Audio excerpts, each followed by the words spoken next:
All right, here we go. When you're smiling, when you're smiling, the whole world smiles with you.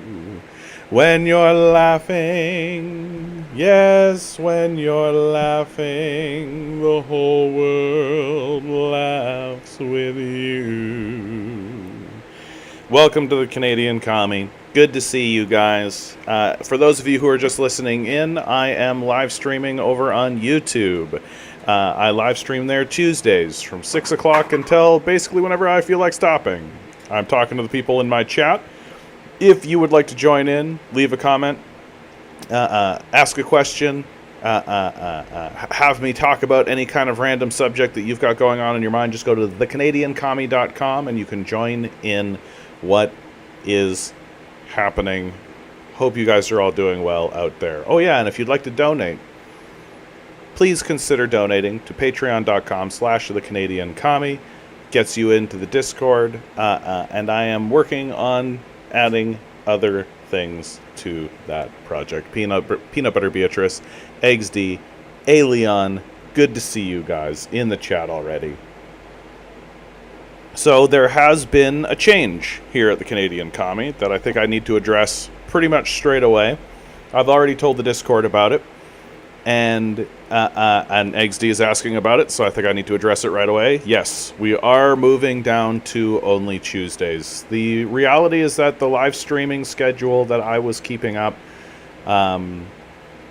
simply wasn't sustainable, and I wasn't able to keep it up. That the channel has plateaued.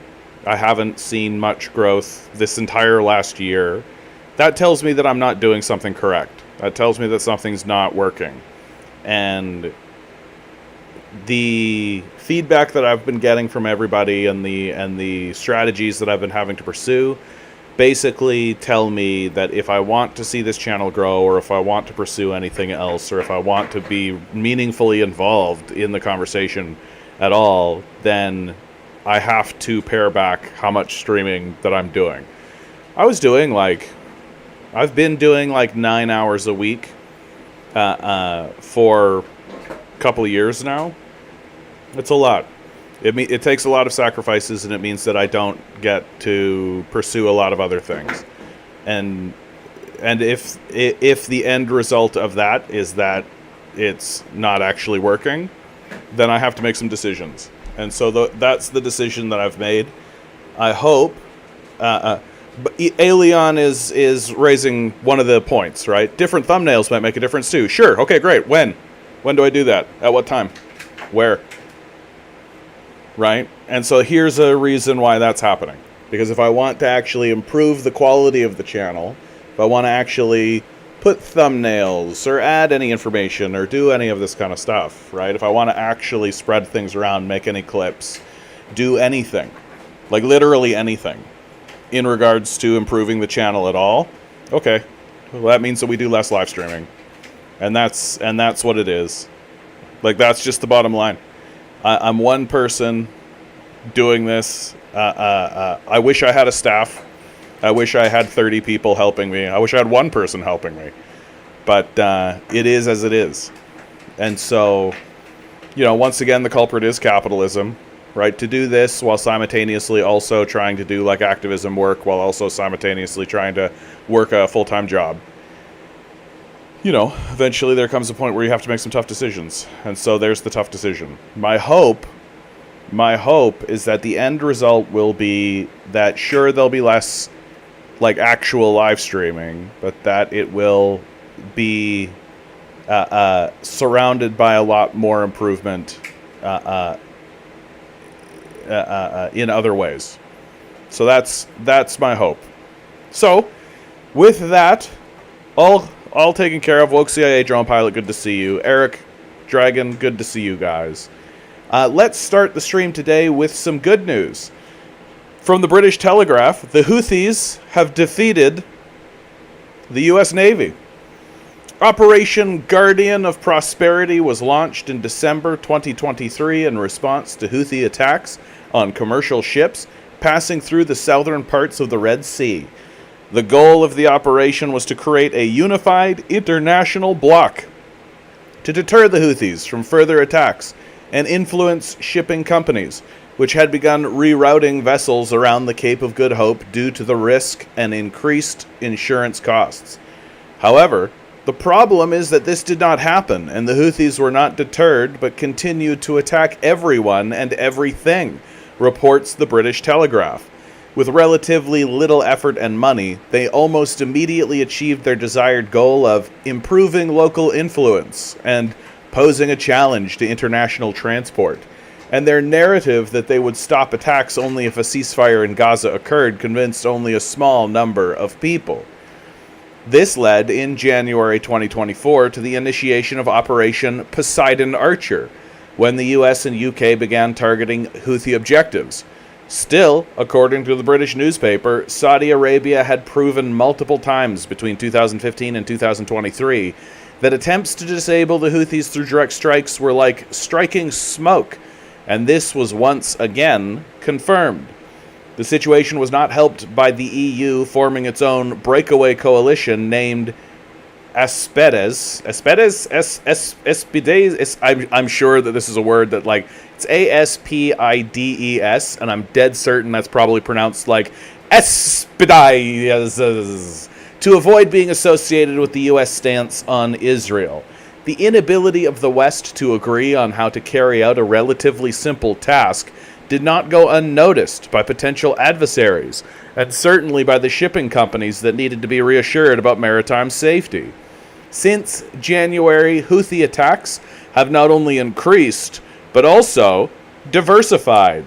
Drone and cruise missile strikes have been complemented by ship hijackings and ballistic missile attacks, and in April, the first use of an unmanned vessel occurred, which is now a more common method.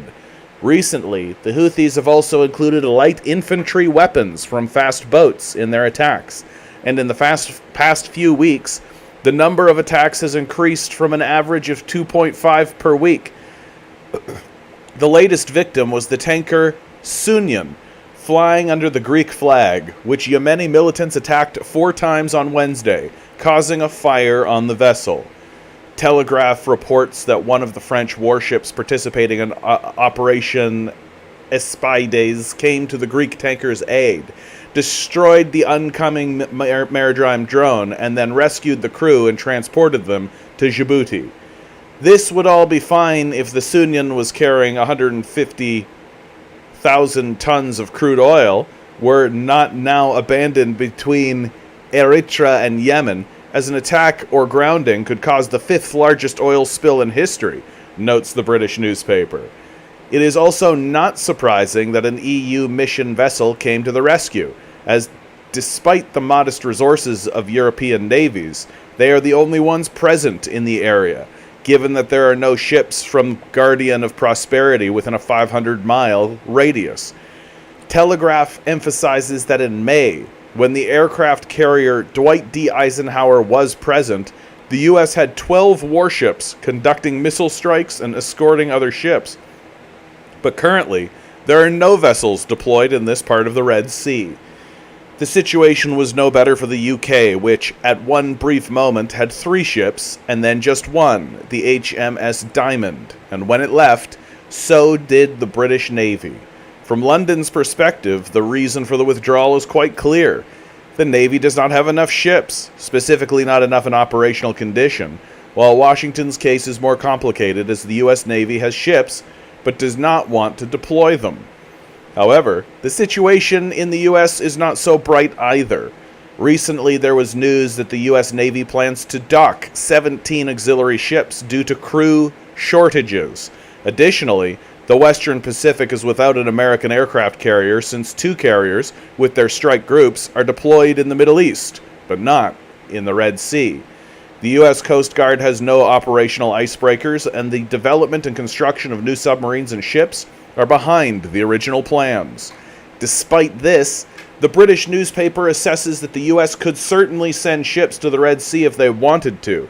Therefore, it seems clear that Washington has abandoned Operation Guardian of Prosperity, which neither deterred the Houthis nor reassured shipping companies about maritime safety. The Houthis have praised Hezbollah's attack on Israel and reiterated threats to launch their own attacks in response to Israeli strikes on the port in Yemen. We congratulate Hezbollah and its Secretary General for the great and courageous attack carried out this morning against the Israeli enemy, the Houthis said in a statement. The Houthis have promised to launch their own attacks on Israel in response to the strikes on July 20th that targeted the rebel-controlled port in the coastal city of Hodeidah. Once again, we confirm that the Yemeni response is definitely coming, the statement said. Yeah, get fucked, America. Right? This is kind of what I'm talking about, guys. Like, this is kind of what I'm talking about. Like, the Americans are trying to convince us that they're this all-powerful, crazy, scary military. Yeah, we're definitely going to fight the Chinese. We're definitely going to fight the Chinese, and that's going to work for sure. We're for sure going to fight the Chinese. This is 1.4 billion people. Sure, we don't have enough crew to fight against a ragtag band of ragamuffins fighting primarily with, short-range guns and drones. Just a group, the Houthis, people who we committed a famine against, who have been starved completely, who live in dust huts, they beat us. But the Chinese says, we got it, you guys. The Chinese says, we got them. Fuck off. Like, the America can't get people to man all of the shit that they're building. Right? They can't recruit. Because who wants to go work for this fucking death machine besides utter psychopaths? So if you're anything other than just like a crazed psychopathic lunatic who wants to go somewhere to murder and rape people and get a medal for it, right? If you have a soul, if you have a conscience, if you're capable of empathy and compassion, right? Or even if you think you might be capable of those things, you're just going to be like, nah, thanks, brah, I'm good. Like, I'm not even going to go be an administrator for this fucking psychopathic death cult. Woke CIA drone pilot, think about the environment, don't think about the genocide. It's all linked, right? It's all linked. That the environment and the genocide and the wars and the deaths and the famines and all of this, it's all linked. It's all one thing, right? Like, I have something that kind of encapsulates the whole thing, right? From just a dude named Brian the human. At the core of every complaint about why things can't be beautiful, well-made, pleasant to use, safe, slow, relaxing, unhurried, well-compensated, efficient, is the simple fact that, like, 10 guys have 90% of the money on the planet. This is it. This is the whole thing. Like, this is the whole thing. The fact that there is even a conversation about taxing these guys. The fact that it isn't just like, oh, well, we've taxed them, now, what jail cell should they stay in? Like, the fact that we're not discussing their crimes, right? The fact that we're not discussing them as the greatest criminals of our generation, what hole should we put them in, right? Like, taxing them is, like, in my mind, yeah, that should have happened 20 years ago, right? Like, the fact that the conversation isn't, like, so when we get enough people in front of their house, do we lay hands? Like, do we just put them on the guillotine? Like, where are we going with this? Right? Like, the fact that that's not the ubiquitous standard conversation at this point kind of just shows you that we're sort of limp. Like, if I'm China or Russia, I'm just like, yeah, obviously Americans are not going to defeat us. They won't even overthrow their own rulers.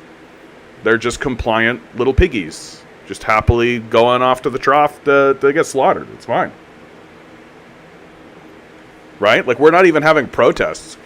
Like, when China just recently had a big protest movement happen in it, and the Western response to it is like, whoa, things aren't so good in China. Eh? It's like, yeah, things are so good in China. It's because they have protests. It's because they've got people who are willing to actually say, like, hey, we can do better. We can do better. Let's not be complacent.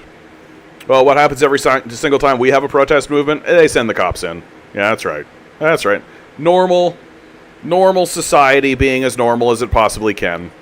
Baldy McNosehair, good to see you. Content, always a pleasure. I just wanted to show this picture just because I got scarred by it, so you do too. The fact that George W. Bush has a master class on tough calls and life lessons. Heh, heh, ha, heh, ha, heh. The fact that this guy has a master class and that people probably buy it and watch it, right? Like, I'm a little tempted to get like a master class package, not specifically to buy this one, but like, yeah, Hillary also has ones. Like, this is what I'm talking about when I would like to have more time to pursue projects, because here's an idea for a project. Here's an idea for a video series. What if somebody actually watched these and was like, oh, these people are actually psychopaths?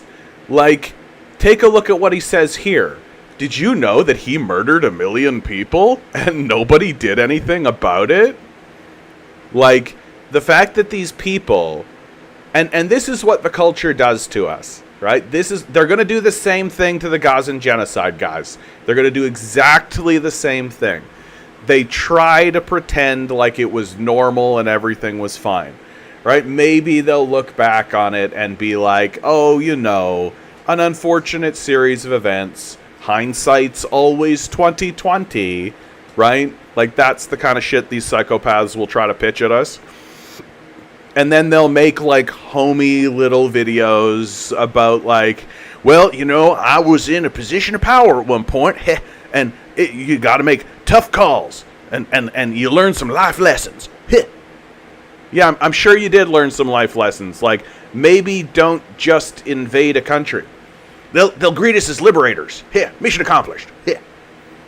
Like, George W. Bush, it can be argued probably more than any other president is largely responsible for the absolute clusterfuck that we are currently in.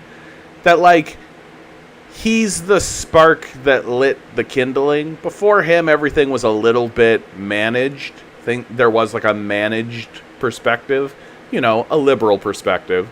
And then the conservatives take over and they do what they do, which is fuck everything up and destroy everyone. But now they're pitching all this at us as if it was like, well, you know, as if it was like a video game. Like, I'm supposed to watch this and think to myself, oh, yeah, George W. Bush is a great video game player. You know, not a lot of guys get to play the game of war, right? In reality, we only get the simulations, right? We only get to play like Paradox games or Sid Meier's Civilization or something like that, right? This guy played for real. Let's listen to what he has to say, right? And that's how people treat these guys, as if he didn't murder 1 million people. You know what he could have done? You know what he could have done that would have actually been so much better for everybody? He could have done fucking nothing, right? He could have become the president, looked at the situation in the Middle East and gone, you know, I think our involvement in that region will only fuck things up. So we're just not going to. But the reality is that the whole fucking thing has been this long-term project for 100 years.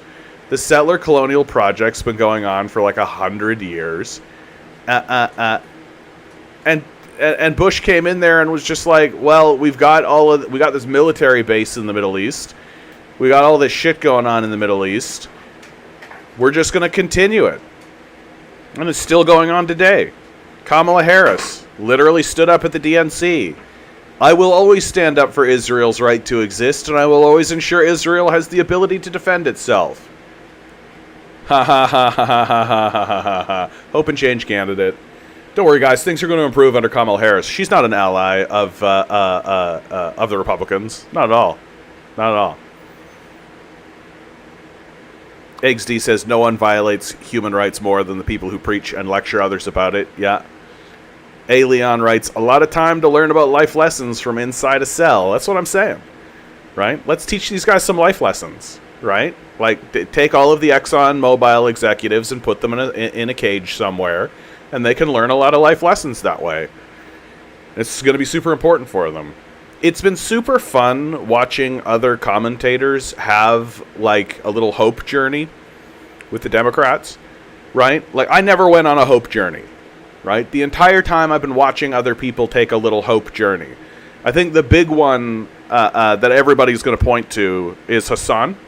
Hassan Piker definitely went on a little hope journey with Kamala and the Democrats. He definitely went on, like, a little journey of just, like, maybe it will be better. Maybe they will actually try to improve things. Maybe they are actually trying to.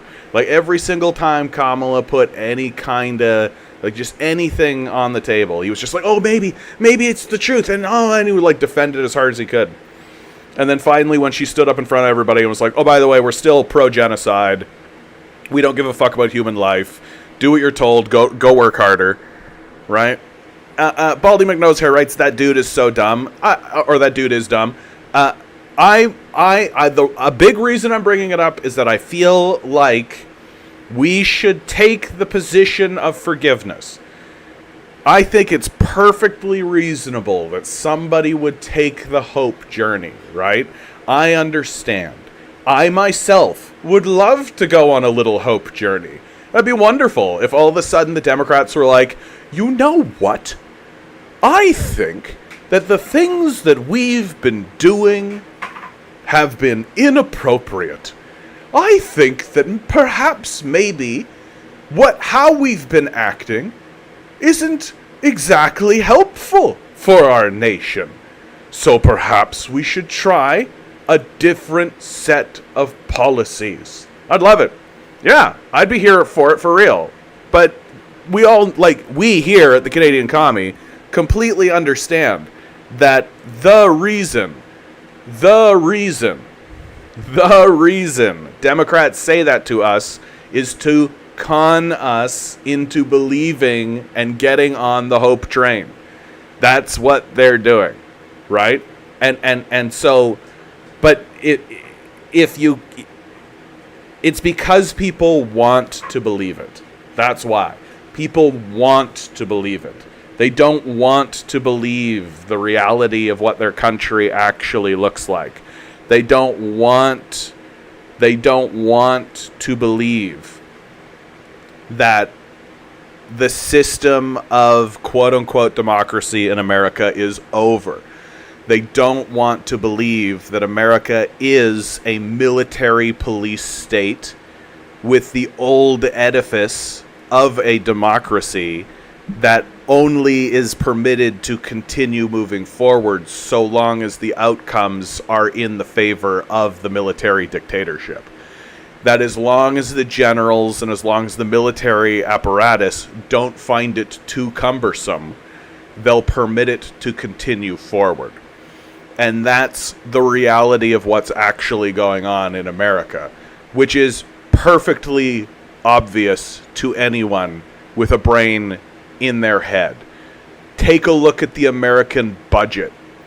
Take a look at where they put all their resources. Take a look at where all their energy goes. Who do you think's in charge? Who do you think's running the show? The Americans keep defunding schools and hospitals and libraries and universities. But boy, the police keep their budget up. Boy, the military keeps getting new toys. Who do you think's in charge? Who do you think's in charge? And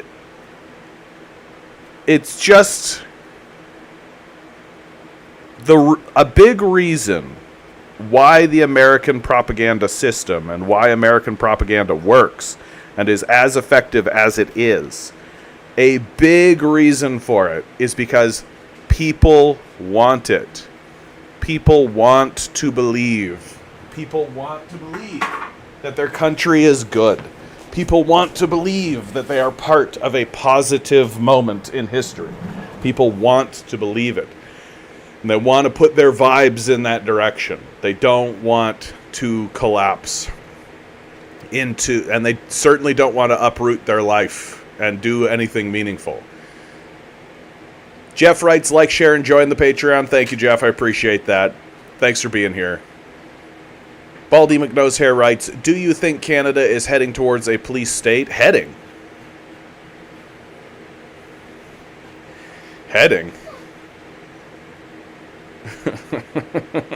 Like, what do you mean heading? Like, the only thing, really, that separates... How to say this accurately?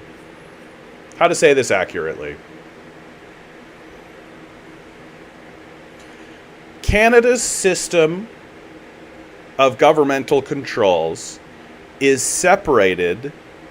Oh, and by the way, Baldy, thank you so much for the donation. I've completely glazed over it. I don't know why. Thank you so much for the donation, Baldy. I appreciate it. That's very kind of you. Thank you so much.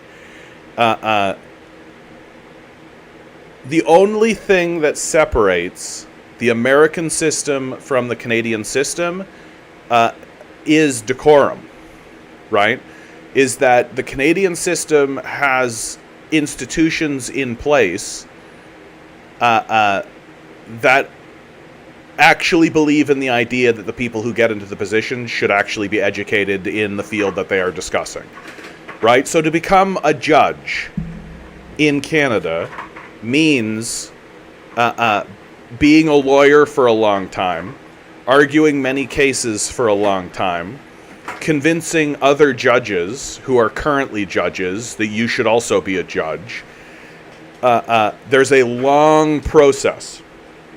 Like, the youngest judge you'll ever see is 50, right? Like, there's a process to it. It's like Judge Judy literally wins an election and then films her shit. Like, that's how that works in America. That's not a thing in Canada. That doesn't exist. And so that gives us a lot of decorum. But fundamentally, I'm more or less of the opinion that the trouble that we are facing now is largely cultural. That it doesn't really matter if you have a judicial system of judges who are well trained if those judges regard the populace with disdain, right? And it's this atomization of the culture. It's this atomization and dehumanization in the culture that I believe is actually going to be the real decline of the West. Like, one of the things I've really noticed about the younger generation, they have given up on us, for sure. Like, the older generation people my age, who are... They'll look at them and say, oh, they've got no respect. Oh, kids these days, they've got no respect. And I don't really have the heart to rebut. To be like, what exactly is it that they should be respecting? What exactly is it do you think that they should be respecting? But when I'm interacting with many of these kids, 20, 21, 22, 23, 24, lovely kids, like, just fine. They've given up on us. Like, they don't think that we're doing anything. They don't really take us seriously. They don't think that we've got much to say and that we're interesting. Like, and it's hard to tell them otherwise. Like, for God's sakes, I've got an article here. This is from SciTech Daily. Earth's temperature could increase by 25 degrees. Startling new research reveals that CO2 has more impact than previously thought. That's from the Royal Netherlands Institute for Sea Research. If I'm 22 years old and I'm learning about this stuff and seeing the timeline and seeing the history, we're all clowns. Like, you have nothing to teach me. Like, I'm 23 years old and this is the situation we're in, and what are you guys doing about it? Oh, fucking nothing. You're actually having a debate about the economy. And what's quote unquote the economy? Oh, it's these fucking 10 guys. Oh, okay. So you have nothing to teach us.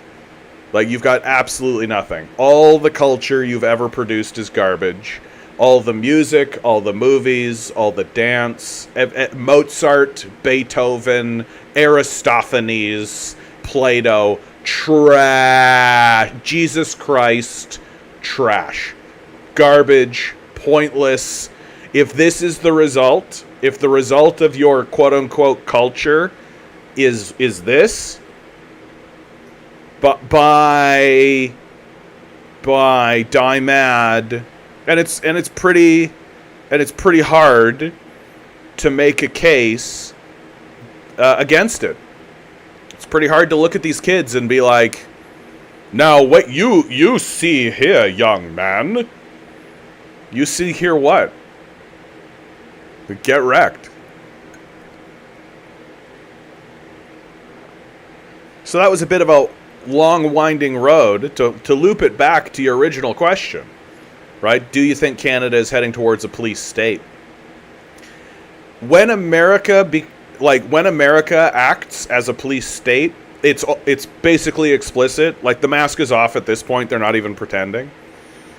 When Canada begins operating that way, it will be with this sense of decorum. It will be with this sense of, well, something must be done. Something must be done.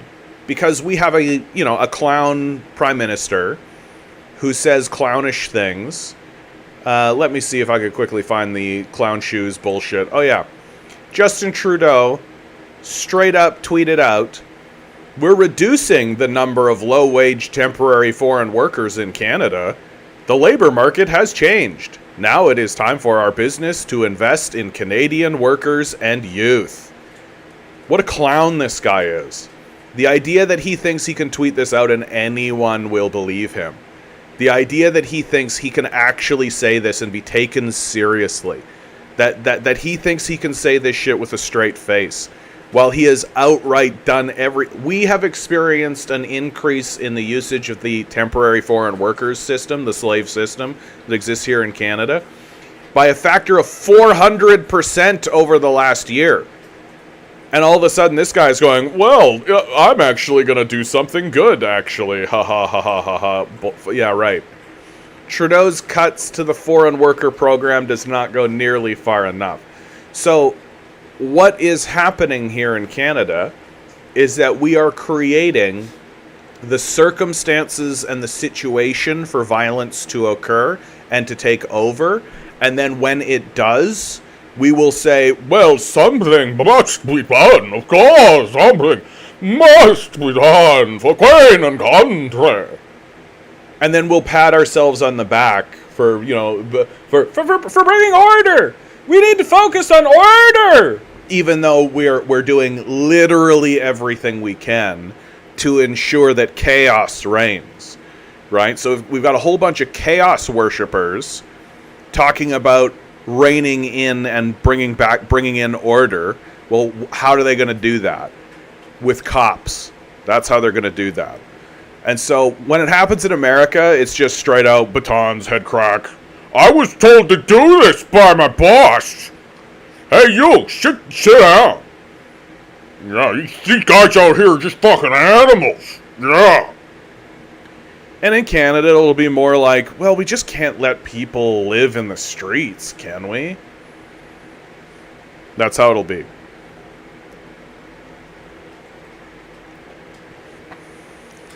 Long Defiant writes, Austin, good to see you, by the way. Long Defiant, you too. Joe, a pleasure. Long Defiant writes, the funny thing is, as I was going through, I didn't see any indication of community efforts to force the railroad to pay. Yeah, you're talking about how, do I have an article about this? Yeah, it should be right here. Yeah. The Canadian government forces rail lockout to end. Real sign of a democratic country, right? The rail workers are going to strike, and the government steps in and says, no. Yeah, real working class heroes, these guys, right? So much for your democracy. So much for your freedom.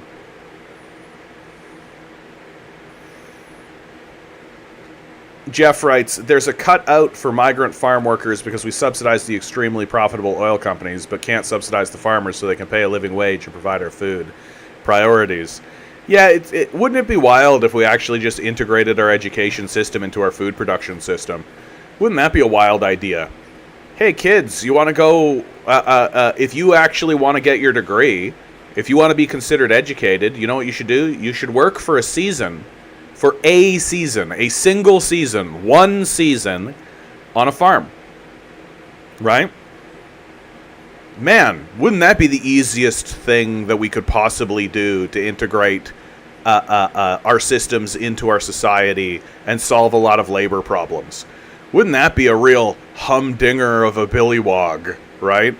Like if we actually straight up just said, hey, you know how we've got all these systems in place that generate food so everybody can eat? What if people actually interacted with those? Right? The reason why we don't want citizens to interact with our food programs and our food distribution chain is because then they would find out how shitty it is. Then they'd find out that, oh, the people that run these are actually psychos. For sure. No, what comment did I miss? Just retype it out. It's good. CH, good to see you. Guess what the only cars you can afford to buy and run now cost 100% more. Yeah, that's right. Meanwhile, Canada puts 100% tariff on China-made EVs, including Teslas. Wah, wah, wah, wah, wah, wah, wah, wah, wah, wah. In 50 years, people are going to be like, wow, why are we so far behind technologically? Wah. What do you think? What do you think? So much for the free market. Sweetleaf, I've been ignoring you over here on Twitch. How you doing? The school system is infected with ideology, has no interest in helping kids becoming smart critical thinkers, just left-wing activists.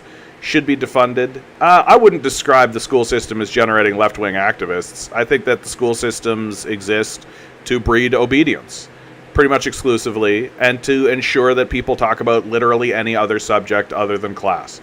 Right? If they can make you talk about gender issues and pretend like that's the beating heart of all things political, then they'll do that. Right? That's the whole shtick.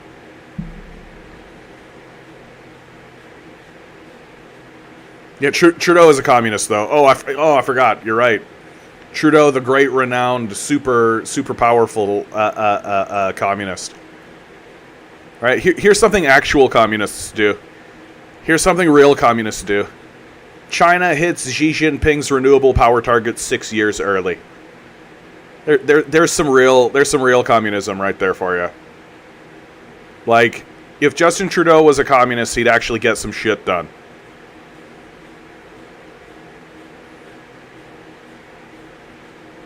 Yeah. And then Clanadans will continue blaming brown immigrants. That's what we're being set up for sure. You can already see it in the People's Party here in Canada.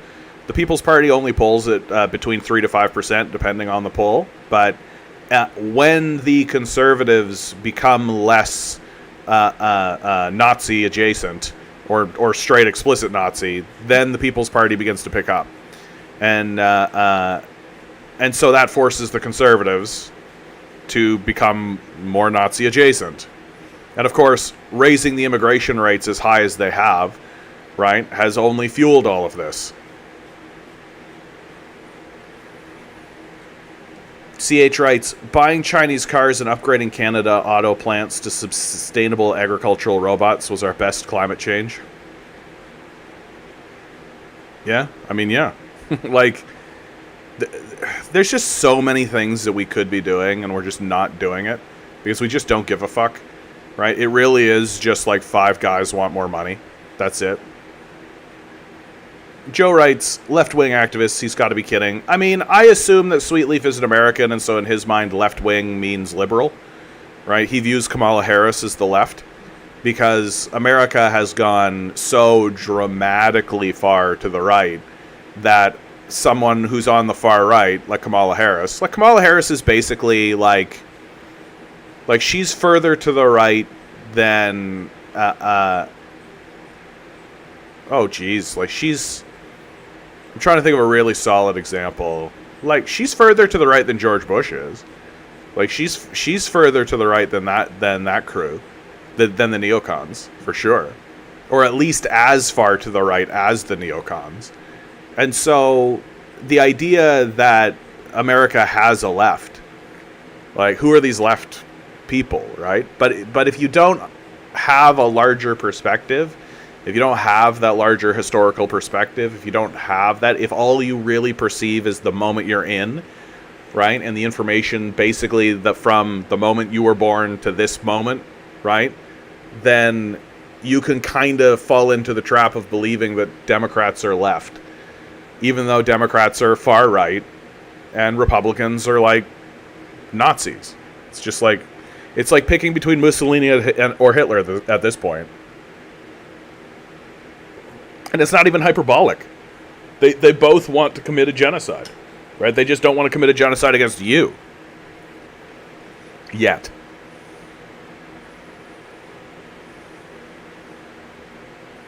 Jeff writes, oh, hold on. Cotton writes, why are you so charitable and to an obvious bigot? I don't get it. Why are you playing dumb, John? Sorry.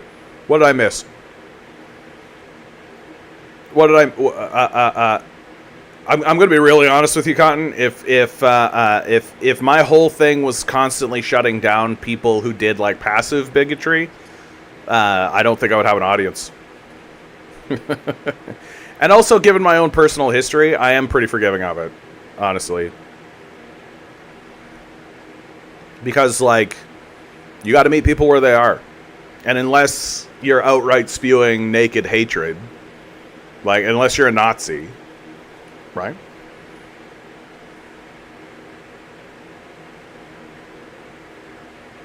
Yeah, exactly. People's Party exists that only Polyev types can be the con leader. Yep, I think that's right. Jeff, if we want to fight climate change, we need a global movement, not doing trade wars. It's going to backfire terribly, and tying ourselves to a dying empire is only going to drag us. Oh, yeah. Oh, yeah. So we need to diversify our trading partners. Oh, yeah. Oh, yeah, dude. Like, no. America and Canada and the West in general, we're going to hit the wall, and we're going to hit the wall hard. There is no soft landing coming. Like, we're going to hit the wall, and we're going to hit the wall hard. Like, it's just going to be smashing on the ground, all bones shattered. Just absolutely terrifying. Because the people who are in power and the decision makers want that to happen. They want it to occur that way, right? They're not interested in a soft landing. They're not interested in preventative measures. They're not interested in any of that kind of stuff. And the harder we tie ourselves to the American empire and to the idea of the ideas of the American empire, the harder the hit is going to be.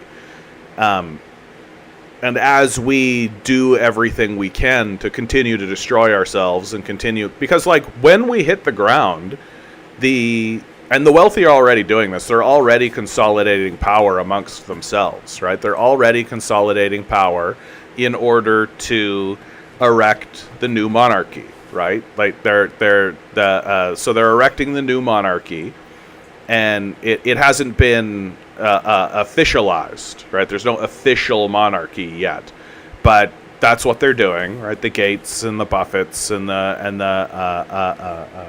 the Bezos and the Musks, right? All of these guys have their little kingdoms, and they're establishing them, right? Like Elon Musk has Snailbrook, Mark Zuckerberg has this underground bunker. Like, they're establishing their kingdoms. They're establishing their fortresses from which they will rule, and which their families will rule, from which they will have dynasties, right? And we're doing absolutely nothing to prevent that. And then once that's all established, and once the dynasties settle in, like once the kingdoms are established, and I'll just give you like a total sense of how, like, that's what they're doing, and I think they might be unaware of what they're doing, but that is what they're doing, right? Former billionaire lost all his money after being fired as Peloton CEO. So I'll give you the guy goes on to complain about how, I lost a bunch of money and I lost my position. All I have is $225 million.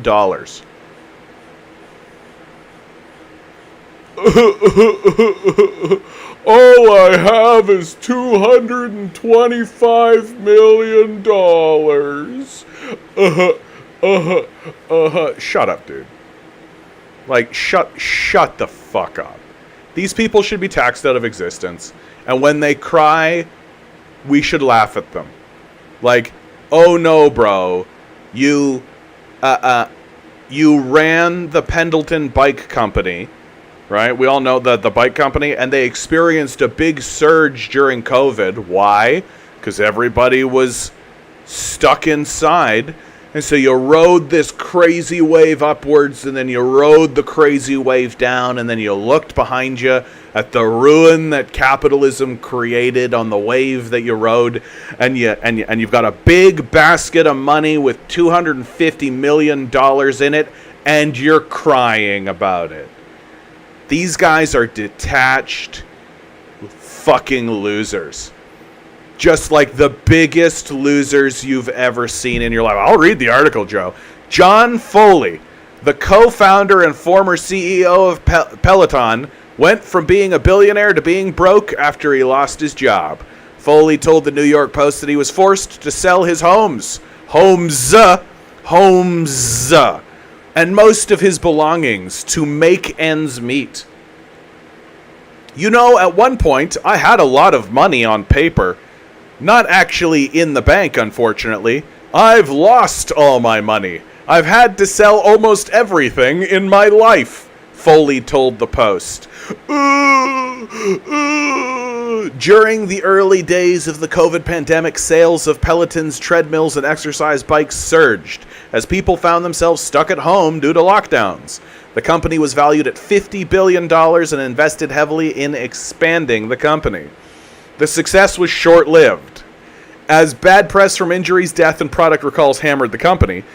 At the same time, demand for the company's expensive bikes and treadmills took a massive hit as the lockdowns were lifted, and people started going outside to exercise again.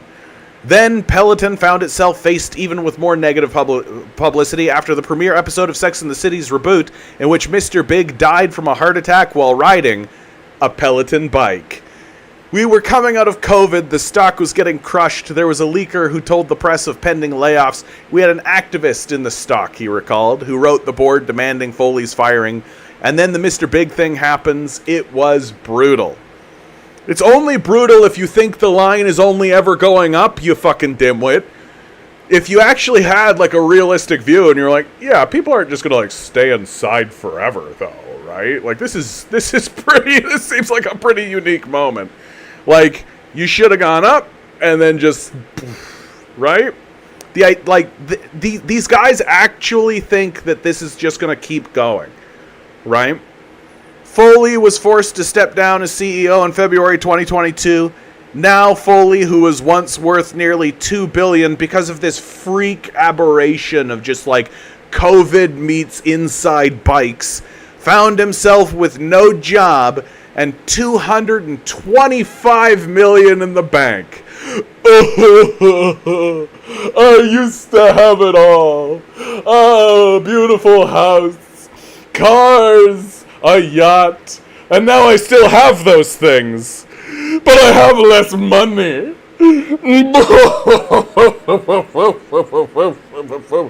Fuck you. Tax these people out of existence. This guy should have $0. Go get a job. Become a fitness instructor. Do something useful. He was forced to sell his $55 million East Hampton waterfront home and cut back on his and his family's expensive lifestyle. My family took it well. My wife's super supportive. Yeah, probably because they were looking at you being like, there's no way that this continues. My kids are probably better for it if we're keeping it real, Foley said. Foley didn't stay down for long, though.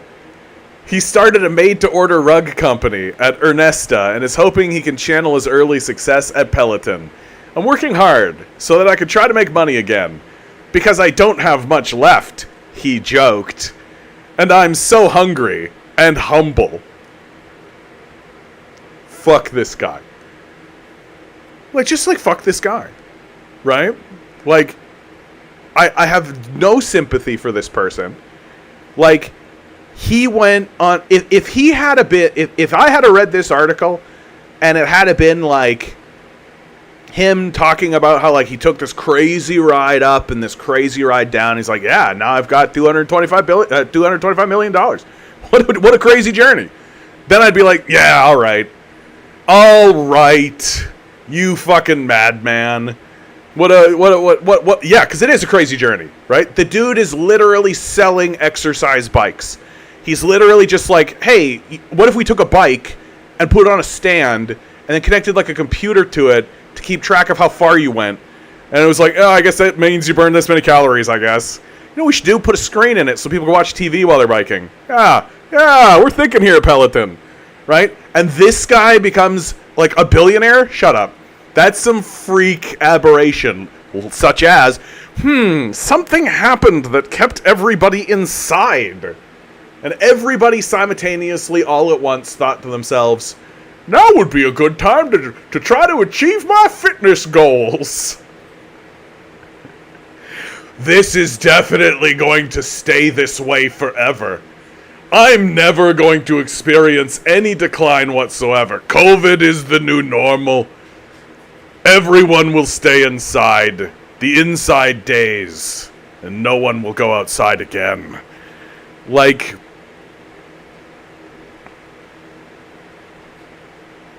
Nah, bro. And, like, your wife and kids were probably like, yeah, nah, bro. Like, it's not going to continue. And so if that was the story he was telling, where it's like, whoa, and he was like, I'd be like, yeah, all right. But no, he really wants me to find... I gotta have sympathy for this guy for some reason. Yeah, he's humble now, though. I only have a paltry $225 million. And like, what is he gonna do with his $225 million? What life-altering, life-changing experience has he had? What journey is he going to take now? He's going to reach out his hands into the universe, open arms, and say, universe, you've given me so much. So what I'm going to do is open a company for made-to-order rugs, solving the world's problems. Thanks, Foley. Thanks, bro. Innovator, entrepreneur, capitalist. Yep, gonna use slave labor to make cheap rugs but charge a premium. That's just good business, Jeff. Generation Y me, good to see you, man. Yeah, rich people are the worst, man.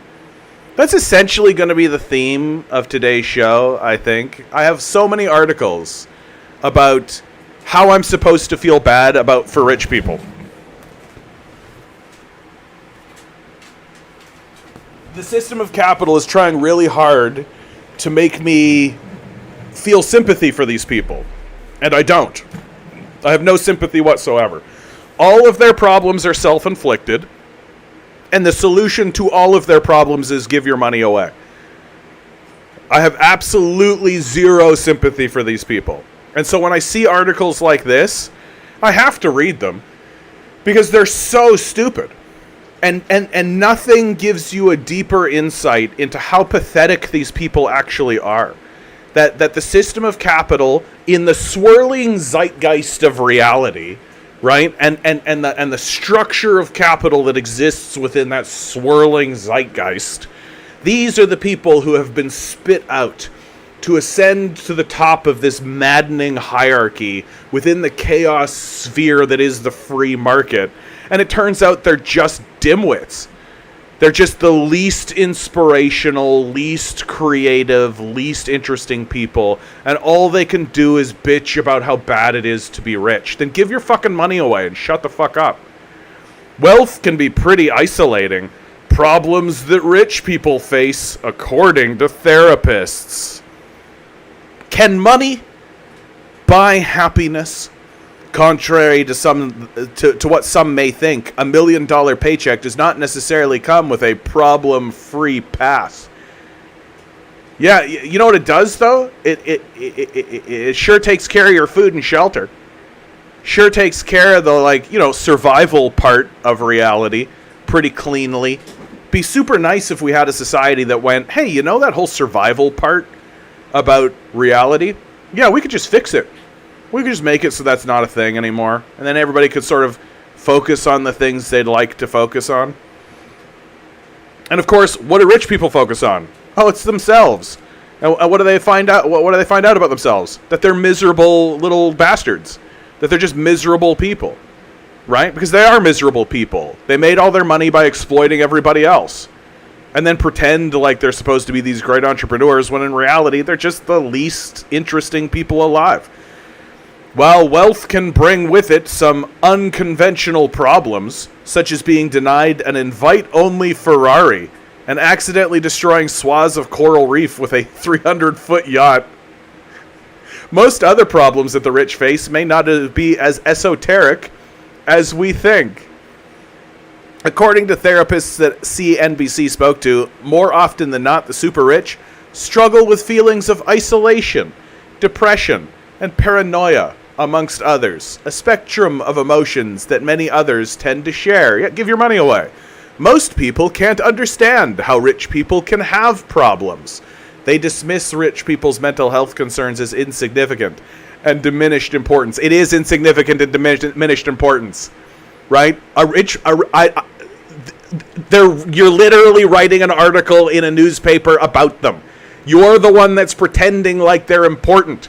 I'm not diminishing their importance. I'm putting them in exactly the specter of importance of where they should be, which is not at all.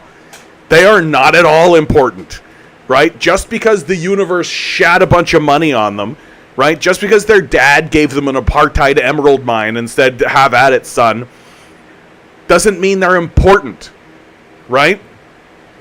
Oh.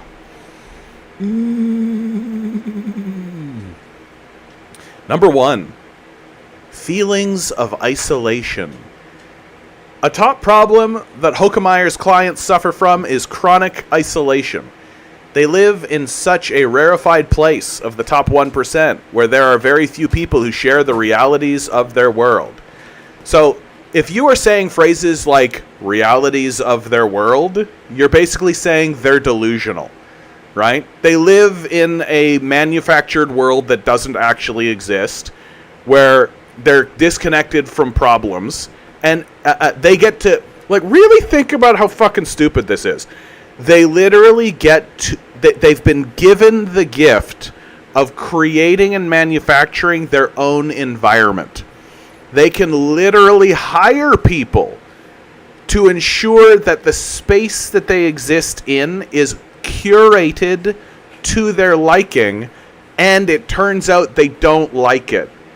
At some point, you just get to say, that's because you're a miserable person. You're just a shitty person. And that what you are actually unhappy with is yourself. Right? How often have I said, the hardest thing for a person to do is to deal with themselves? Well, if you have all the money in the world, you don't have a single concern, and you're unhappy, it means that you don't like yourself. And guess what? You shouldn't like yourself.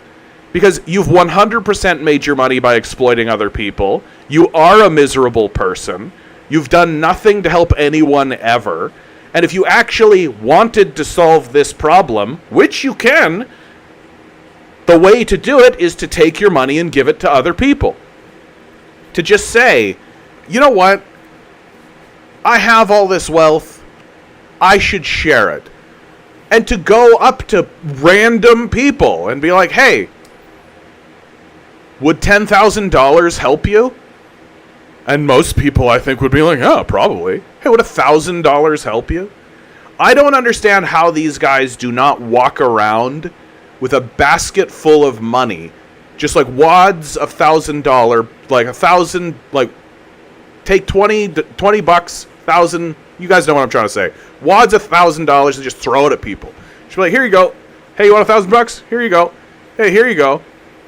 That's the only thing that I would ever do. Right? If the universe suddenly bestowed upon me by whatever machination of its desires or interests, even $1 million, all I would do is walk around and hand out money. Like, I don't know what these guys are doing or thinking, right? Like, they're just sitting alone on gold-plated toilets, with like lounging on leather couches made of like Palestinian child skin, in like actual diamond chandeliers, being fed like gold-leafed steak, and they're coming to the conclusion, and they say in their darkest moments, I'm unhappy with all of this. Then fucking give it away. Fucking give it away. Just give it away. Just fucking give it away. Take money, give it to people. I just don't understand why this is a problem. I just don't understand why this is a problem for these guys. Bread Bunny, good to see you. You have to earn it. Yeah, none of these guys earned it. Nobody earns $1 billion. Like, it's just it's the most ridiculous idea ever.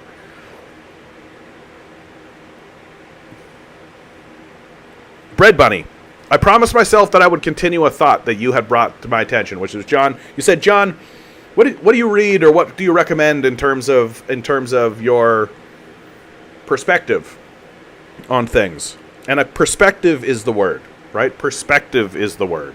And of course, Marx is good to read because he's very crystallizing, right? There's a lot of crystallization that happens with Marx. He goes through and he unmuddies a lot of stuff, right? That before I encountered Karl Marx, I sort of had hunches about a lot of this stuff, right? I had theories and ideas of my own about a lot of this stuff. And then I read Marx and I was like, oh yeah, no. It's just like, it just sharpened and tightened everything up. But I've been thinking more and more about, where do I get this perspective? Where has this perspective come from? And really, I think the perspective that I hold is the perspective of the outsider. And not just the outsider, but like an above-view, passive viewer, right? So, like, I think there's two things going for me in regards to my perspective. Thing number one is my fundamentalist Christian upbringing, that I'm constantly thinking about the concept of humanity, right? Of viewing humanity from the outside of humanity. The God's eye view, if you like, right? And at first it's because fundamentalist Christianity, we need to, who's the good guys, who's the bad guys, right? But that perspective has, now that we know that there's no good guys or bad guys, there's just systems that shit out psychos, right? And we can change these systems. But the perspective has sort of stayed the same. The perspective of this outside, an alien view, if you like. And then I really realized, oh yeah, you know what? The other thing that I've always done, for like my whole life, is I play a lot of games like Civilization. I play a lot of systems economics driven games. I play a lot of games that are about history and about passing of time, and about if something happens 100 years ago, right? If you do something now, 100 years from now, it's going to have this result, right? And so, I know that sounds kind of childish, but I have to acknowledge that it's true and that it's been an impact in my life. That because I have always involved myself and engaged myself in this type of perspective, it's easy for me to do. I'm just immediately like, oh, wait a minute. So you're telling me that this exists in Ontario and then we ship it over to British Columbia and then that transfers over into this and then that gets shipped over here to be consumed by these people? Oh, okay. And it just makes sense. It's just clean, easy, breezy, beautiful cover girl. Not difficult, right? And of course, it's been fascinating to watch these types of games evolve as their users have grown up. Because in terms of the seriousness of the systems that exist within them, they're all fairly unserious, right? They're all fairly, like, gamified. And the most obvious is that, like, the newest batch, I'm like, where's your classes? Like, where's the class system? How come there isn't like a priest class here? How come there isn't like a monarchical class here? Where are the capitalists? Like none of that exists in any of these games, with the exception of like Victoria 3, I think, has dabbled in it. And so they're useful only to a certain degree and to a certain point. But I suspect as time goes forward, they'll hew closer and closer to the bone. And so I will suggest to anybody, if you want to start to get into seeing the perspective of the world as I see it more easily, play games like Civilization 5 or 6, any of the Paradox games, Crusader Kings, any of this kind of stuff, that lets you take a broader, larger view and lets you see thousands of years of the passage of time, right? And then it becomes just easy to be like, oh yeah, like 100 years ago there were slaves. That's for sure still going to matter. We're for sure still going to be dealing with that. These clowns that are walking around being like, slavery was so long ago, we can just forget about it. Yeah, sure, bud. Sure, you can forget about it, you fucking clown. Just like the most clownish way to think about the world, for sure. And so that's what I wanted to say to you, Bread Bunny, because you had been inquiring and you had been asking, and I think that's what I had said before is still true. This is an addendum, and I think it's accurate. I think it's useful.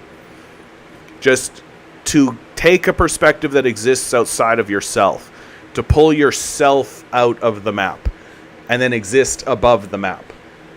I think that's extremely useful to do.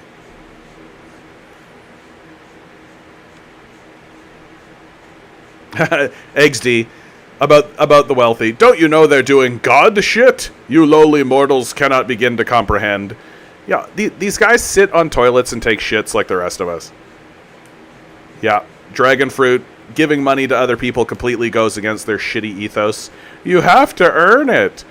Yeah, dude, as if they earned it. Joe writes, it would go a long way towards alleviating their woe is me, it's lonely at the top malaise. Yeah, but you know, the trouble is that it would mean that they would have to actually accept that they're part of a grander system, right? That the world doesn't exist exclusively for them. You know, that they're not in a single player game. I think that's the biggest problem that we're facing today. Like straight up, I know that's a huge statement, but I think it's actually true. Is that the biggest problem that we are facing today as a people is that far, far, far too many of us are walking around thinking it's a single-player game. That's a huge, huge, huge, huge problem that we're facing, where you can see it with kids, right? And it makes sense. It's what do they call it? Main character syndrome. Right? There's a lot of that shit that happens where people think it's a single-player game, and it's not a single-player game. It's a multiplayer game, right? And not only is every human playing that multiplayer game, so is every other life form is also playing that game. And we have this...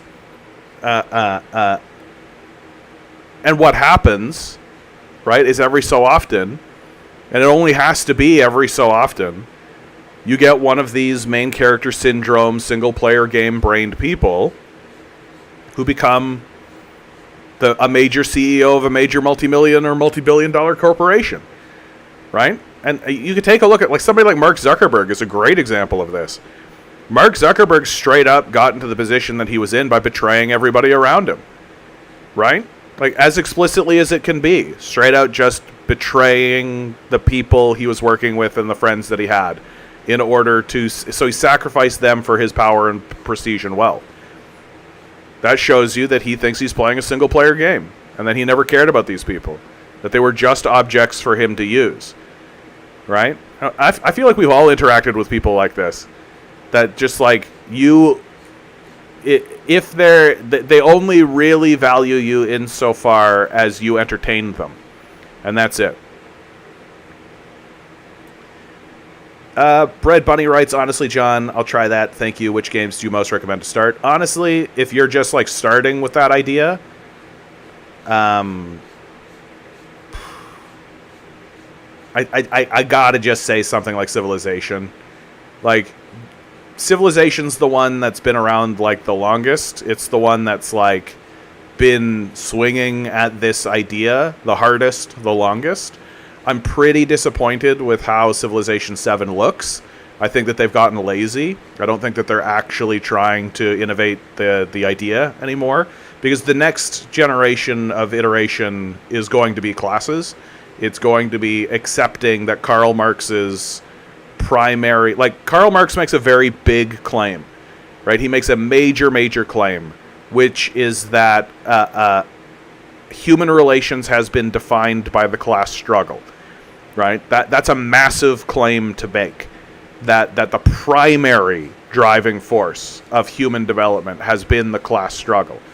And it turns out it's true. It's accurate.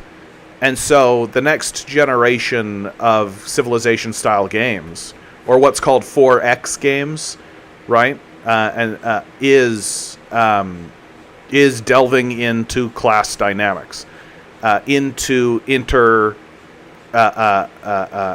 interpersonal connections and conversations, and seeing how that actually does develop and how that actually does mess with cultures and civilizations, and to show the antagonisms nakedly, and to show that, like, oh yeah, like, what's good for these people is not good for these people, and that you in history we've had explicit class dynamics. There's been explicit class societies in societies before. The society we live in now has classes, but they're not actually so explicitly understood or explicitly stated, except by people such as myself, who are just like, yeah, like, Marx was right. And so that's the next iteration. I think Victoria 3 is the only one that I've seen that's even tried in a serious way. But if you're just starting, like, you're just beginning, something like Civilization 6, Civilization 5, that's the easiest way to go. Because there are some, like any of the Paradox games, like Europa Universalis, Crusader Kings 3, even something like Stellaris. These are excellent games, but they are way, way, way, way more complex and way, way, way more difficult. Whereas something like Civilization is, like, a lot more streamlined, a lot easier to get a hold of, a lot simpler to put together what you're supposed to be doing and what systems are supposed to be happening.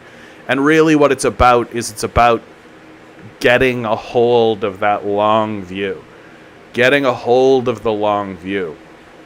Understanding that what happened a generation or 2 or 3 ago does impact you in big and serious ways. I'll like give you a really clear example of something that is 100% in play today from 3 generations back, and that I've grabbed hold of it so easily, I think, because of this perspective and this idea that I have, which is that my great-grandfather immigrated to Canada from Ireland during the potato famine, right? So the potato famine happens, he immigrates from Ireland, comes to Canada.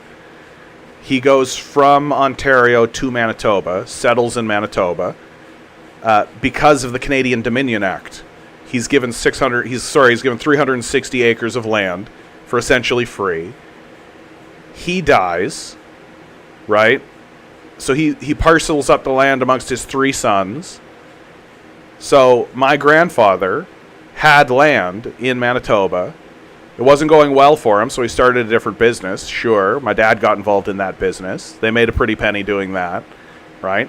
And then they shipped me off to university, and by the time I turned around and looked back at what had become of the trajectory of my great-grandfather, my grandfather, and my father, I saw that neoliberal capitalism and the era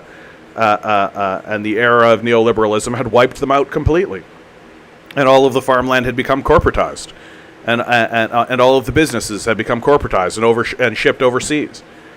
and that there was nothing left for someone like me. Like, inherit the family business. What are you talking about? There's literally Canadian Tire. Like, there's these big monolithic corporate machines that are heavily subsidized by the state. And so that trajectory, though, I could see that in my own life. And I can see that in my own life because I have that perspective of the passing of time.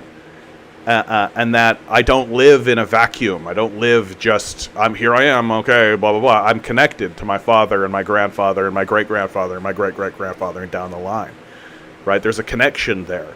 And then the more you learn about your history, the more you learn about the history of the country, the more you can see that, like, oh yeah, my family was really responding to events. Events were happening and things were happening and they were just reacting to them. And sometimes they came out on top and sometimes they didn't. But there's no like formula for it.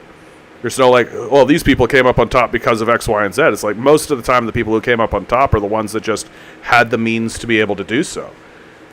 And that's it. And you can use this sort of line of thinking or realization for many things, right? Like the American system of slavery, like we're still reeling from it. We're still reeling from the COVID period, right? There's still people, there's still systems in our society that are like starting to still creak open, dealing with the COVID period. And so, yeah, to loop it all back around, civilization.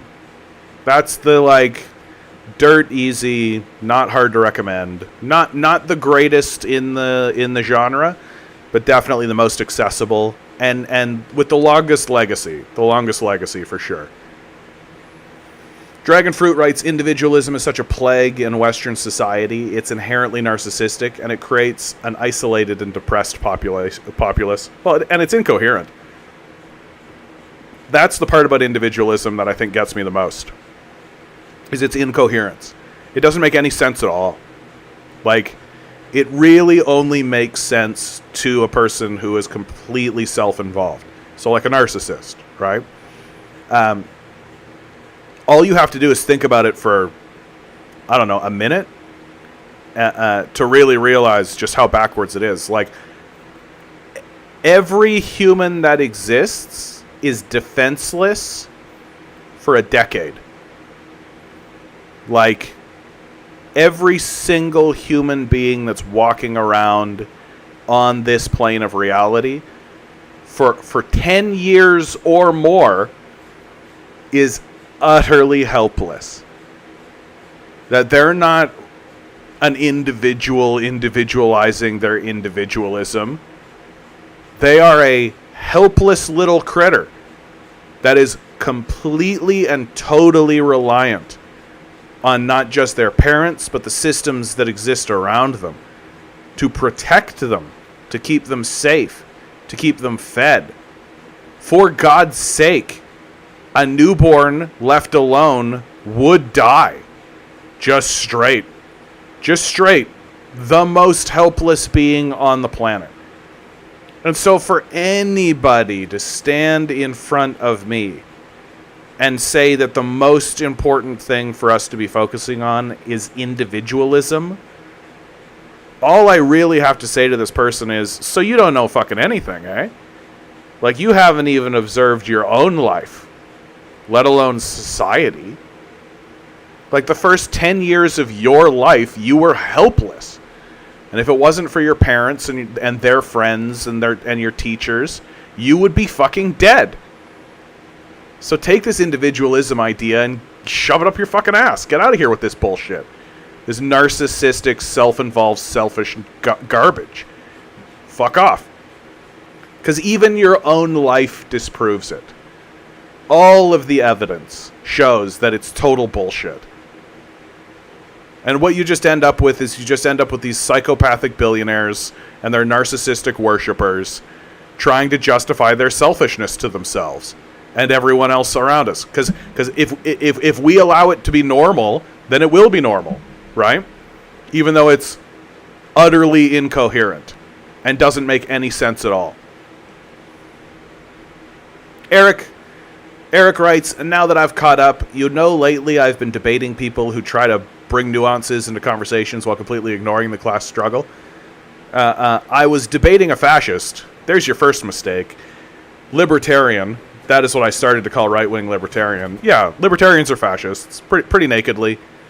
It made it very clear that they don't care about facts. When they try to bring nuance, it usually leads not do anything. Yeah, they don't care about the only reason a fascist is talking to you is to terrorize you, right? The only reason fascists talk, full stop. So Matt Walsh, right? The only reason Matt Walsh talks is to either recruit or terrorize. They're not interested in convincing people of their position.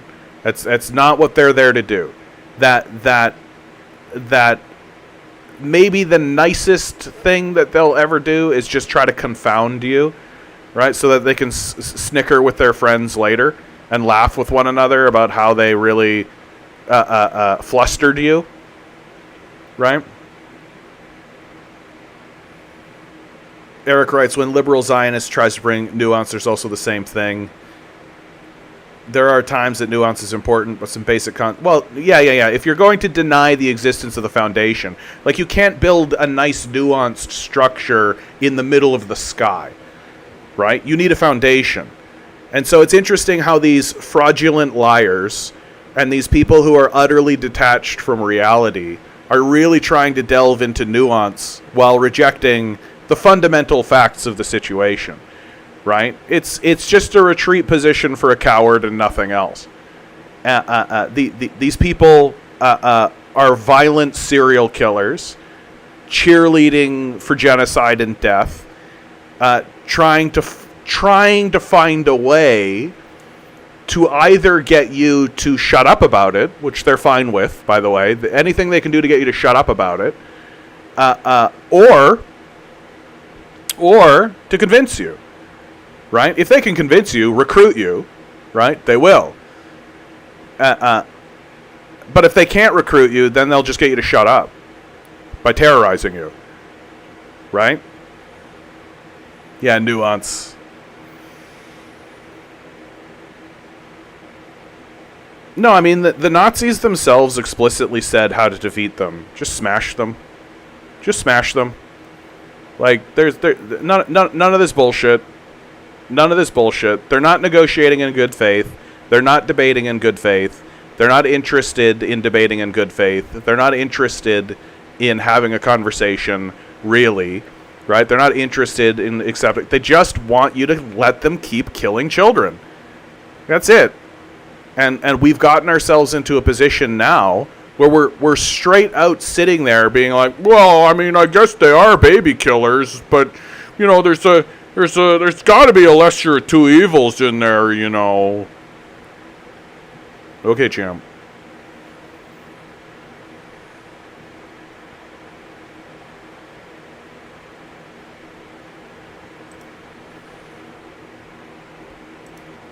From CBS News, a solution to the retirement crisis: Americans should work for more years, BlackRock CEO says. How has this not gotten like a mob of people at his house? I just don't get that. Like this, I think, is the most flabbergasting part about this whole thing. Like, how is it that Larry Fink is not experiencing like 10,000 people outside his door? That's just what gets me, that these guys can outright say in front of your face, I want you to work to death. And everybody goes, oh, no. Yeah, Gabriel writes, CIA propaganda was so effective enough that the working class does their jobs for them. Soon it'll be the only job worth doing. It'll be the only paying job left. With Americans living longer and spending more years in retirement, the nation's changing demographics are putting the U.S. retirement system under immense strain, according to BlackRock CEO Larry Fink in his annual shareholder letter. Yeah, I mean, of course it's putting the U.S. retirement system under immense strain when you want to take that money and put it in your own pocket, Larry. That's the whole idea, right? Like, is to make sure that you can take that money for yourself. You don't want to give it to retired people. You want to keep it because you're a psychopath. One way to fix a problem that doesn't actually exist, he suggests, is for Americans to consider working longer before they head into retirement. This guy is a demon, by the way. Like, this is just demonic. No one should have to work longer than they want to. But I do... Oh, okay. No one should have to work longer than they want to. Okay, cool. But I do think it's a bit crazy that our anchor idea for the right retirement age, 65 years old, originates from the time of the Ottoman Empire. I love it. The same people that are just like, slavery happened so long ago. But if you don't work until you're 93, well, that originates in the Ottoman Empire. It's so... Yeah, Fink, who is worth an estimated $1.2 billion, notes that many 65-year-olds in the early 1950s didn't get a chance to retire because many had already passed away. Yeah, men like you worked them to death. Right? Larry? Men like you worked them to death. They died, Larry. You killed them. They died, Larry. In other words, he writes, more than half of workers who had paid into Social Security never got a penny because they died before they could claim the benefit. Wow, that's a perfect system for you, right? The guy who's trying to take that money and put it in his own pocket. Because $1.2 billion isn't enough for a psychopath like Larry Fink, right? It's got to be 1.4, then I'll be complete. Today, these demographics have completely unraveled, and this unraveling is obviously a wonderful thing, Fink added. We should want more people to live more years so that we can exploit their labor, right? That's where this is leading. But we can't overlook the massive impact on our country's retirement system, says the man sitting on $1.2 billion. Fink's suggestion about addressing the nation's retirement crisis came amid a debate about the future of Social Security, which will face a funding shortfall in less than a decade. Man, if only we had $1.2 billion sitting around doing nothing. And a guy saying, don't look at my big pile of money, just work harder. If only we had that. Some Republican lawmakers have proposed raising the retirement age for claiming Social Security benefits, arguing, like Fink, that because Americans are living longer, they should work longer too. Because the goal is that you work to death, like they said just now, right? Yeah, when we put that system in, everybody died, and so we only really were giving them money to pay for their funeral, really. But now people are living years longer. No, that's no good. We want them to die, and if they don't die, then they should work. But that ignores the reality of aging in the workplace, with the AARP finding in a 2020. Really? This is the angle you're taking? You're taking a whole other angle. You're not just saying this guy's a psychopath. So psychopathic lunatic Larry Fink wants you to work or die, as written in a letter that he just told you about. Masks off, guys. Masks off. These guys genuinely want you to work until you're 90, and then the moment you sit down to take a break, they want you to be dead.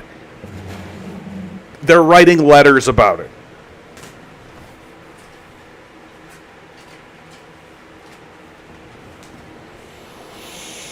And we all just watch it happen. Right? We're all just watching it happen. Right? Nobody's doing fucking anything about it. Nobody gives a fuck. Nobody cares. Right? There's no politician anywhere. There's no political class anywhere. There's no system anywhere. Right? Who's actually saying that's morally reprehensible and wrong. That's wrong. It shouldn't be said. The people who say these things should face major consequences. Larry Fink should have no money. He should not be permitted to be part of the conversation. He should not have assets. Right? He should not have assets. He should certainly not be in charge of any kind of hedge fund. He should not be involved in finances at all. 0%. The fact that he's not being told to step down right now. The fact that the President of the United States is not saying, oh, you're no longer doing this. Bye. Tells you that there is something desperately wrong with the system. And nothing indicates more that there's more desperately wrong with the system than that the proletariat and the workers just keep taking it. They just keep taking it. Telferal comes in, first time chat. Here's an idea. Oh, yeah, okay, the idea smithing. Here we go. Get the government. Nope. It's over. You can't get the government to do anything. The government doesn't work for you. Right? That the Republicans and the Democrats and the Conservatives and the Liberals and the NDP and the Greens all work for corporate power and nothing else. They don't care about you. They've thrown you overboard. They don't give a fuck. Your idea smithing is pointless because you're never going to convince anybody to do it because it's meant to help anybody other than the 5 men that own the planet. But let's continue. Get government to pay for a 15-year gap year. So ages of 18 to 33, you don't have to work. Then force them to work from 33 to death. That way they can enjoy their time off work other than work all your days and have 3 years, blah, blah, blah, blah, blah. Okay, it's the same story. You live in Western capital, right? All your political parties work for the system of capital and nothing else. They don't care about you. They're in fact trying to find ways to make you work to death. That's what they're doing. And that's how the system of capital is going to go. Especially like the UK, like your last prime minister was a straight up Goldman Sachs executive. And then the guy that you all turned to, like Labour, right? It's just basically a neocon stooge. Like, get the government. Like, what are you fucking talking about?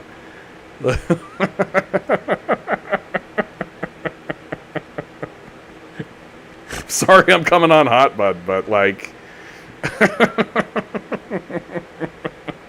like that shit's over. Like, I remember when I was in my, 20s and maybe early 30s, I was idea smithing, too.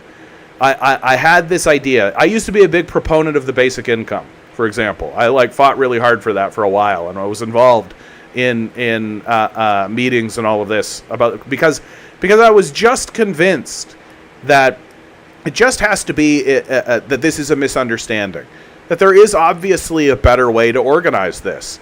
But I've gotten older now, and I've experienced more of what this society actually is, and this is a psychopathic death cult. That's what it is. It's obviously that it knows that it can fix these problems. It understands that these problems are fixable. It knows how to. It could do them. It wouldn't be that difficult, in fact, to do many of the things that could be accomplished. Right? I genuinely believe that many of the issues that we're facing could be dealt with within a year, and that we would resolve them easily, to the degree that we would look at it and be like, why were we ever debating this? It's so, we're saving money doing it this other way. But the reason why they don't and won't and never will is because these systems have been bought by capital, right? The billionaire class has bought the political class. And if the billionaire class says no, then the answer is no. Right? And so if the question is, oh, do you want to help anybody? The answer is no. Because the only people who ascend to positions of power in this society are psychopaths. Because it's a psychopathic death cult, and it's structured to do that. That's how the system is structured. That it's designed to develop psychopaths and to reward psychopaths, or at least reward people who are acting psychopathically, or I guess at least it's reward people who are willing to enact the will of psychopaths, right? And that the death cult clearly has the objective of, one, enslaving as many people as possible. That's very obvious. They do it on a daily basis, and then two, see how many people they can get away with murdering, which, again, extremely obvious that that's one of their major goals. And then of course there's Jeffrey Epstein's pedophile island and all this kind of stuff. See how many children you can rape while creating, connections with people and all this kind of shit.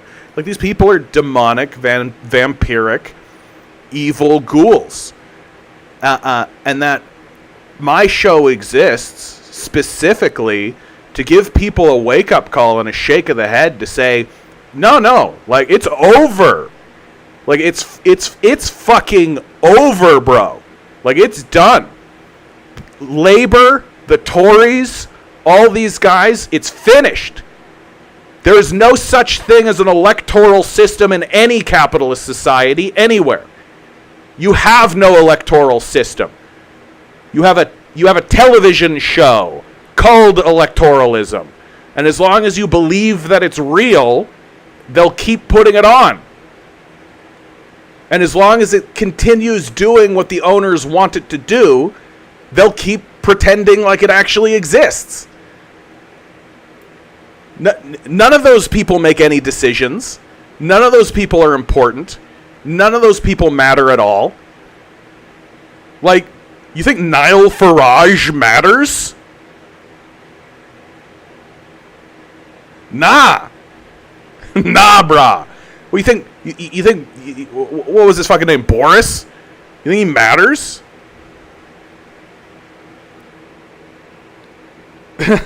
Yeah, and here we go. Here we go.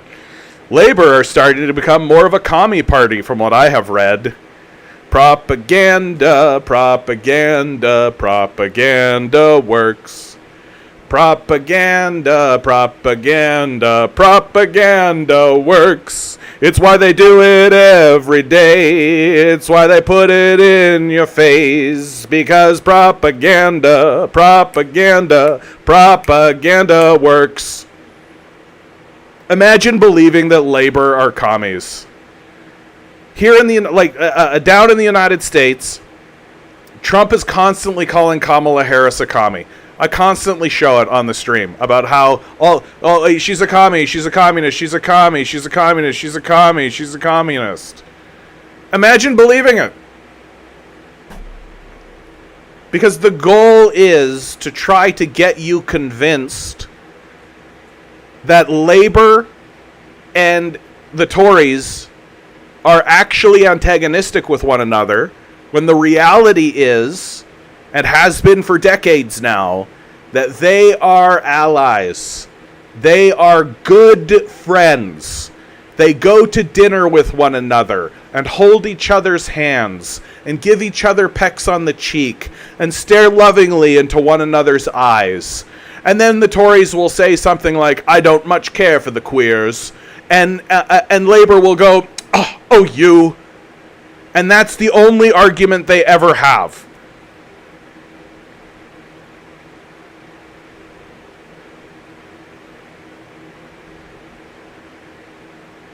Yeah, Telferry continues, they want to go from an elected party leader to an appointed one. I mean, it's not communism, okay? Like, it never was. Like, literally never was.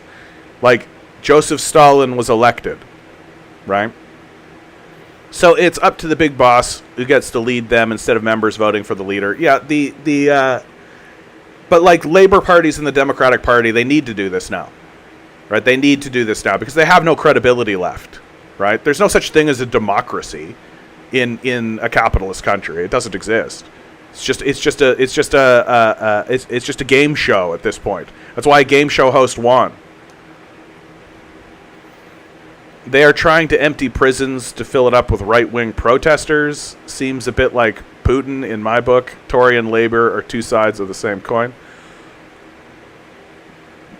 I just find it really funny that like people in the UK compare what their government's doing to someone like Putin when Putin doesn't do that shit.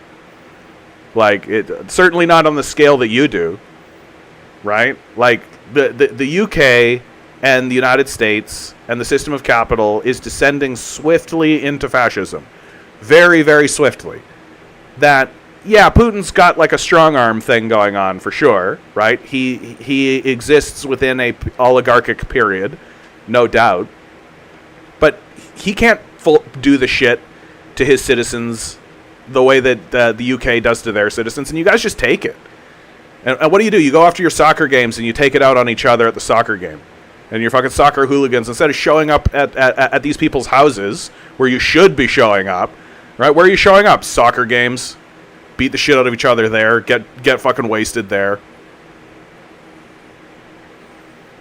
Dragonfruit says, Elon throws around the communist accusation this time too. It's so absurd. Yeah, but if it works, it works. Right? If it's stupid and it works, then it isn't stupid. And the goal is to pretend like there's an antagonism that isn't there. That's the goal. right? That the relationship between these parties is a good cop, bad cop relationship. That's the relationship that exists between these parties, right? Literally, it's sign the confession letter, we'll give you a cup of coffee. No, you don't want to sign the confession letter? Then here's my good friend, the other cop, to beat your head in, telling you to sign the confession letter. And then after I let him beat your head in to sign the confession letter, I'll come back and say, hey, you want that cup of coffee to sign that confession letter? Looks pretty good now. And a lot of people say yes. There's a reason why they do it. Because it works. And it's working on a societal level. Like, literally, the Democratic candidate right now is a cop.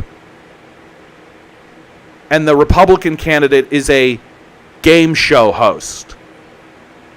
Like, oh, you're right. No, you're right, what is your fucking name, dude? I'm going to call you Tell. Tell says, and I apologize to everybody. I apologize to every European person and you from the UK, absolutely. Football, stop saying soccer. You are absolutely right, my friend. My apologies. My apologies.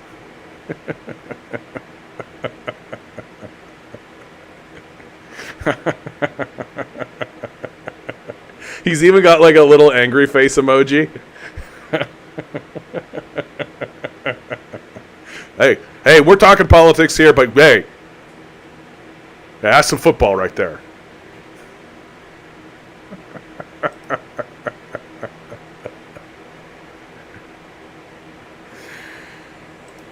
World's top 1% gained 42 trillion in a decade.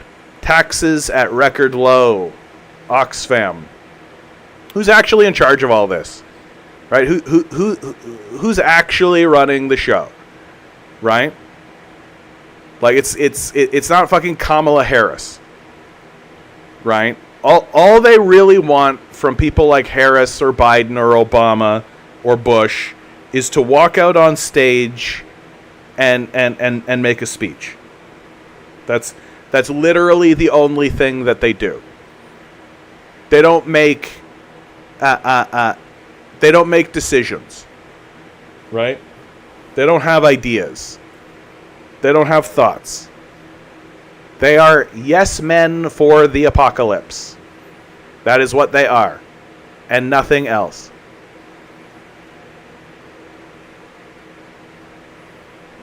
In the last decade, the wealth of the richest 1% globally surged by a staggering $42 trillion, news agency AFP reported, citing global non-profit organization Oxfam. The remarks were released ahead of the G20 summit in Brazil. This gathering, with focus on imposing higher taxes on the ultra-wealthy, is poised to address this growing disparity, the report noted. The $42 trillion amassed by the richest is nearly 36 times greater than the wealth accumulated by the poorest half of the world's population. Despite this, billionaires globally have been paying taxes amounting to less than 0.5% of their wealth, Oxfam noted. Nearly 80% of the world's billionaires reside in G20 countries. Oxfam highlighted that despite this massive increase in wealth, taxes on the affluent have dropped to unprecedented lows, contributing to severe inequality where the majority struggle to survive on meager resources. High hope from G20 summit in Brazil. Under Brazil's leadership, the G20, representing 80% of the global GDP, is prioritizing international cooperation to tax the super rich. At the inauguration of the summit this week in Rio de Janeiro, before the global leaders meet in November, finance ministers aim to devise strategies to increase taxes on billionaires and prevent them from evading the tax systems. Ha ha ha ha ha. The proposed initiatives will involve creating methodologies to effectively tax billionaires and high-income earners. This plan will be a central topic at the summit, with countries like France, Spain, South Africa, Colombia, and African Union supporting it, while the United States remains opposed. Boom, boom, boom. So that means nothing's going to happen. Oxfam described the summit as a real litmus test for G20 governments, urging them to implement an annual net wealth tax of at least 8%. Wow, you guys. 8%. Wow. Like, future, like, kids today, anybody under the age of 25 is absolutely right to look at us and call us losers. Just completely right. We don't have a leg to stand on, right? And the higher up the chain you are, the bigger loser you are, right? If you're making $100,000 a year, you're a fucking loser. Like, just if you're making $1 million, fuck, man, what a goddamn loser you are. Just absolutely careening the society towards an apocalyptic end while pretending like you give a shit and you don't. Like, and then, and of course, the working people are no fucking better. We're literally just sitting on our asses. Like, come on. Like, we're not going to get any of this done. We're not doing shit. We're not trying. The best of us are literally sitting in rooms being like, so Lenin said. Okay, cool. Where do these people live?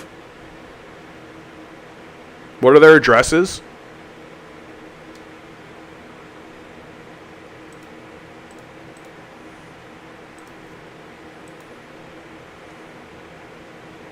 Like, Samsung Electronics workers announce indefinite strike. Here you go. South Korea. The people in South Korea.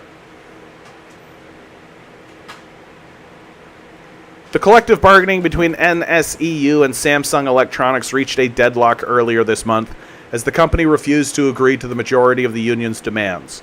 The demands include 3.5% of base rate increase, paid leave for the date of union establishment, and compensation for lost wages during the strike.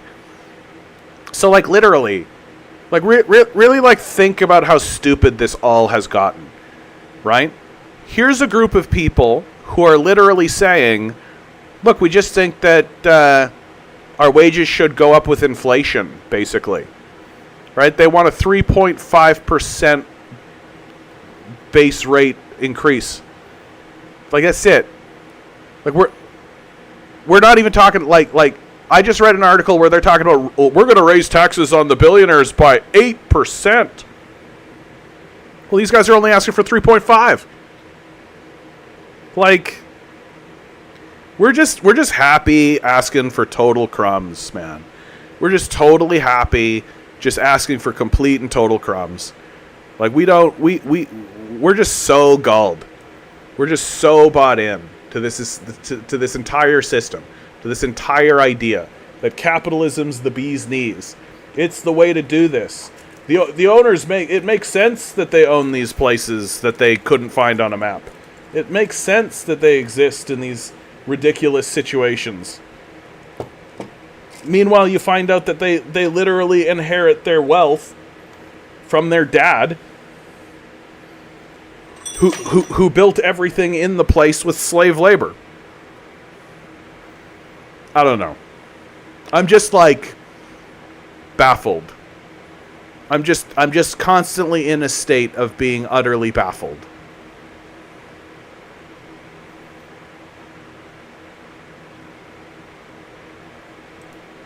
Like,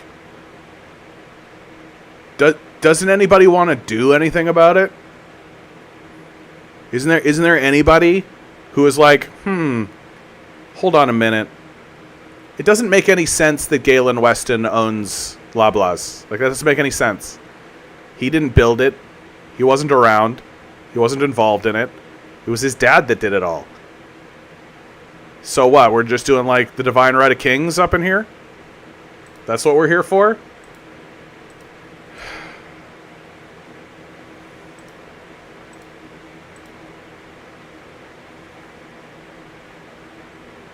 Oh, yes. This is worth talking about from France. It's now official. In a just-released communiqué, Macron has rejected a government led by the New Popular Front. It's an unprecedented situation in the history of the Fifth French Republic. The loser in the election effectively rejects yielding power to the winner. He explains it by the fact that it's his responsibility to ensure that the country be neither blocked nor weakened, arguing that were he to nominate an NPF government, they'd soon be censored by Parliament and destituted. That may be the case, but still, this is awfully convenient. The awfully inconvenient fact remains. Macron's party got way less votes and MPs than the NPF, yet it is Macron's party that is still running the French government. And it is Macron himself making choices on who can or cannot assume power based on what he thinks would weaken France or not. It's insane when you think about it. Yeah, it's almost like there is no democracy in a capitalist country, right? It's almost as though these democracies are finally in retrograde and finally decaying with the help of the billionaire donor class, who find them to be a desperate inconvenience. Yeah, and he's now chatting with Le Pen, of course, because his goal is to maintain power for himself, and nothing else, and nothing else.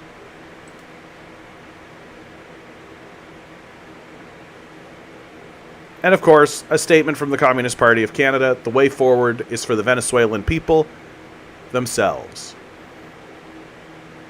Dude, I feel like playing some music. So, hold on a second. I'm going to use the bathroom, and then I'll be right back.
This is going to need to be tuned for sure. Hold on. Is it going to need to be tuned? I don't even know what I want to play.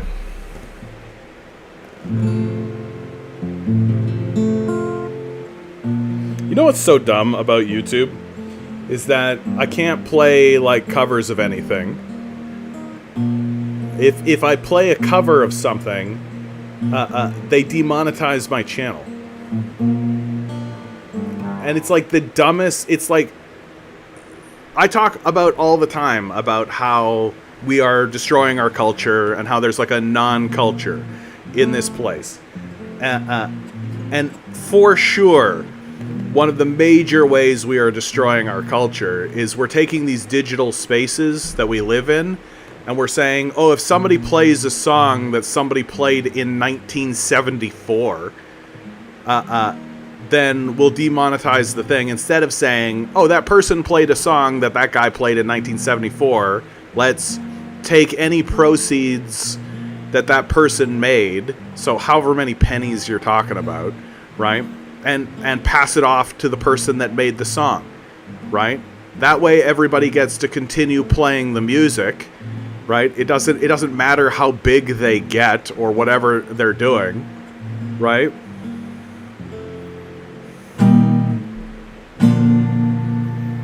This thing is sort of in tune.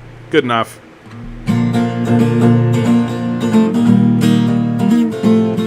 This place is bubbling over. Your money you can keep.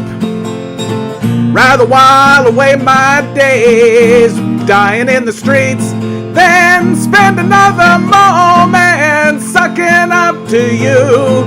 You can take this job, put it up your ass, and this is what you'll do. Get fucked. Get fucked.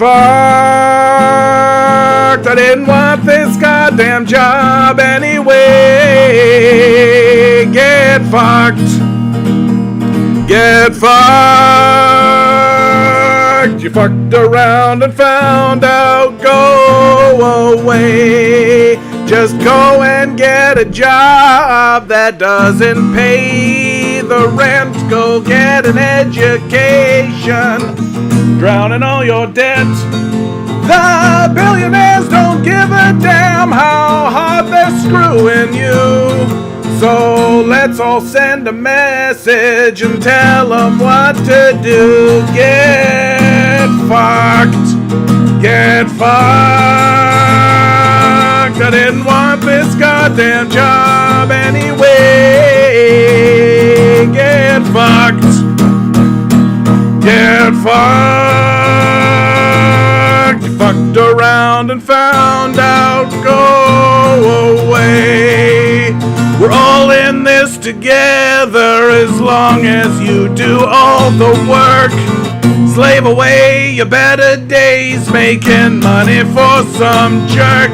This deal ain't no kind of life. It makes me wanna scream. Let's round these motherfuckers up and get the guillotines. Get fucked. Get fucked. I didn't want this goddamn job anyway. Get fucked. Get fucked. You fucked around and found out. Go away.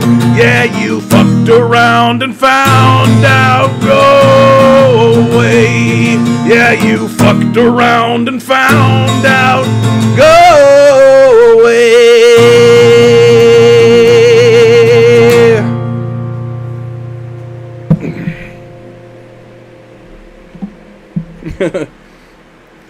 Marcus Smith writes, unpopular opinion. If people want to pay someone for singing a song they didn't write, they should be able to. No, it's just stupid boomer shit. That's all. Thank you, Dragon Fruit. I give myself a C+. My guitarmanship needs work on that one.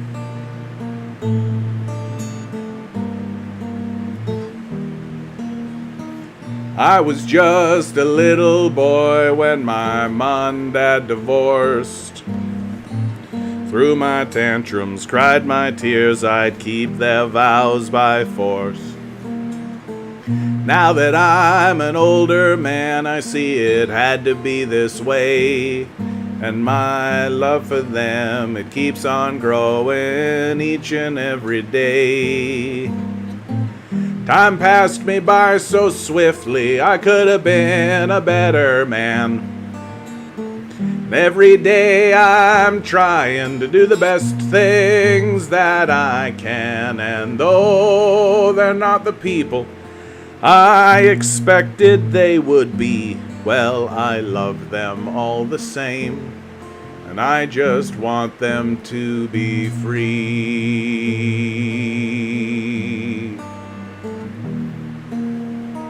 For 10 years, me and my wife, we traveled round the globe.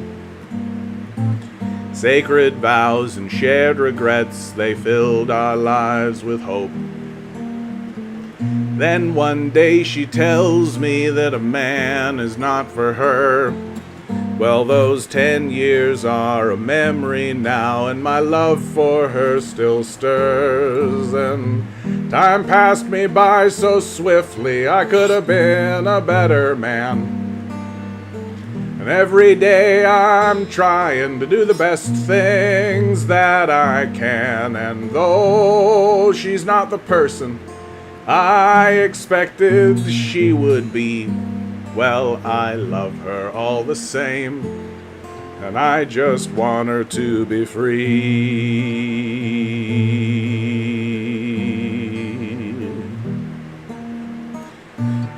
My love had a little girl, a scrappy tomboy type. Watched her blossom like a flower, but she felt not quite right. Then one day she tells me she's a young man, not a girl. Well, I picked her up and held her close and sent my son into the world. And time passed me by so swiftly, I could have been a better man. And every day I'm trying to do the best things that I can. And though he's not the person I expected he would be, well, I love him all the same. And I just want him to be free.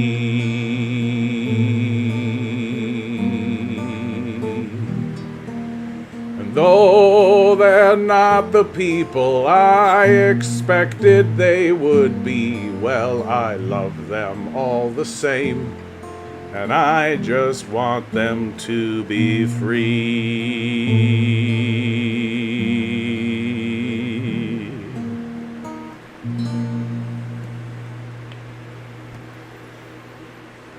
God damn, I love that song. I love that song. God damn, that's a beautiful gift.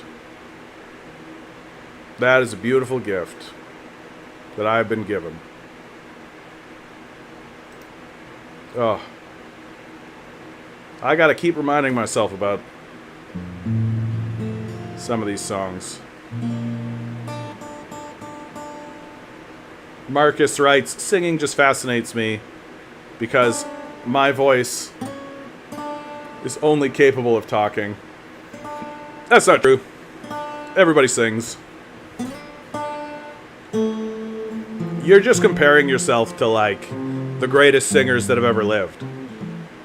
Right? So, if you compare yourself to the greatest singers that have ever lived, we used to do a lot, that's why I think choir is so important. I think it's so important. I think it's a lost art, and we're way worse off for no longer doing it, which is choir. We used to do a lot of collective singing. We would come together, like, not just in church, but in schools, and we would do lots of collective singing and lots of collective song.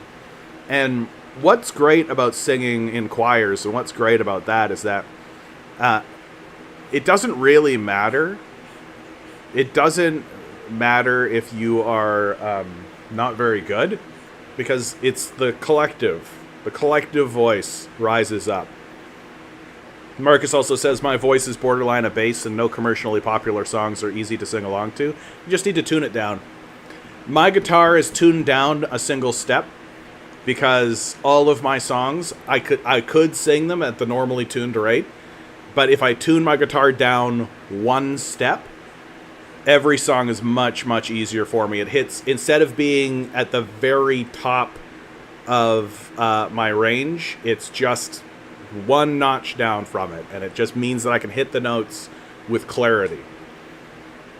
So I'll give you a clear example of what I'm talking about, right? Which is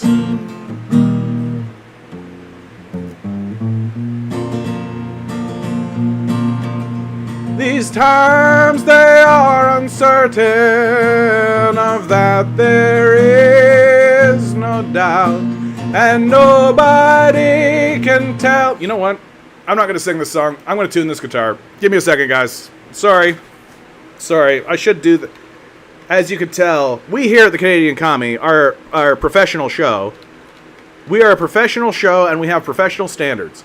We are always here and prepared to anticipate all inevitabilities and all eventualities. We are certainly not just making things up as we go along, because we lack the ability to do anything else.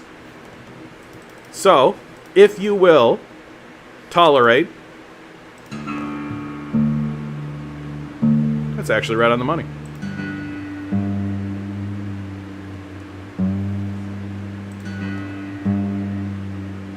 Sorry, guys. I know this is the bullshit. Nobody tunes in for this. Everybody's like, we're going to listen to John Rail against the system today. Maybe sing some songs. Here's the riveting tune of me tuning my guitar. It's actually pretty close. I really need to buy a new guitar. This guitar is a beautiful guitar that's gotten me through a lot, but it's old. Just like me. That's kind of why I keep it around, right?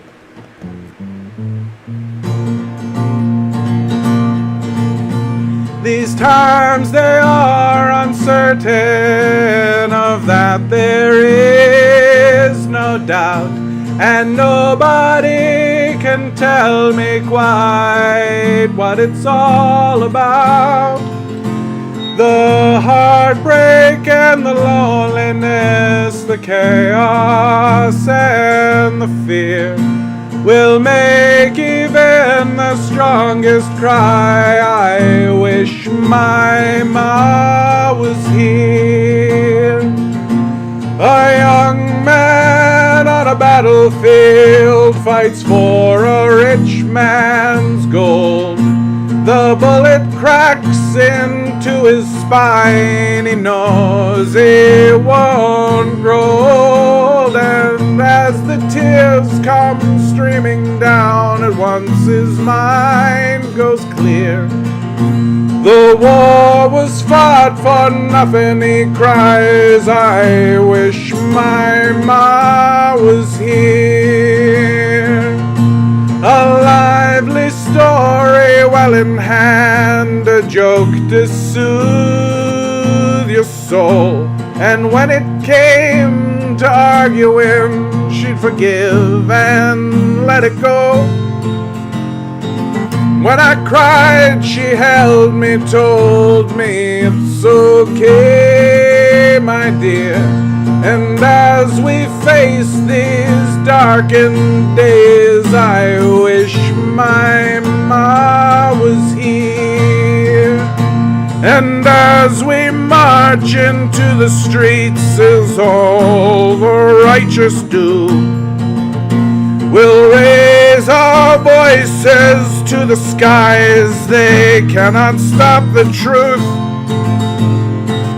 And as we tear their structures down, we'll raise a victory cheer.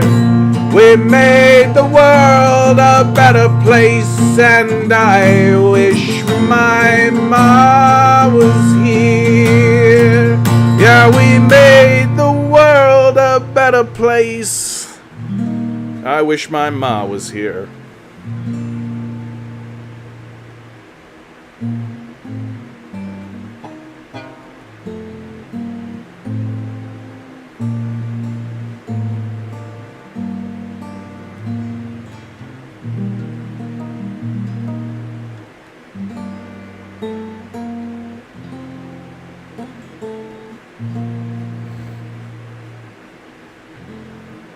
Marcus writes, some of my favorite reactions are fascists discovering bands like Rage Against the Machine are communists if the lyrics weren't blatantly obvious.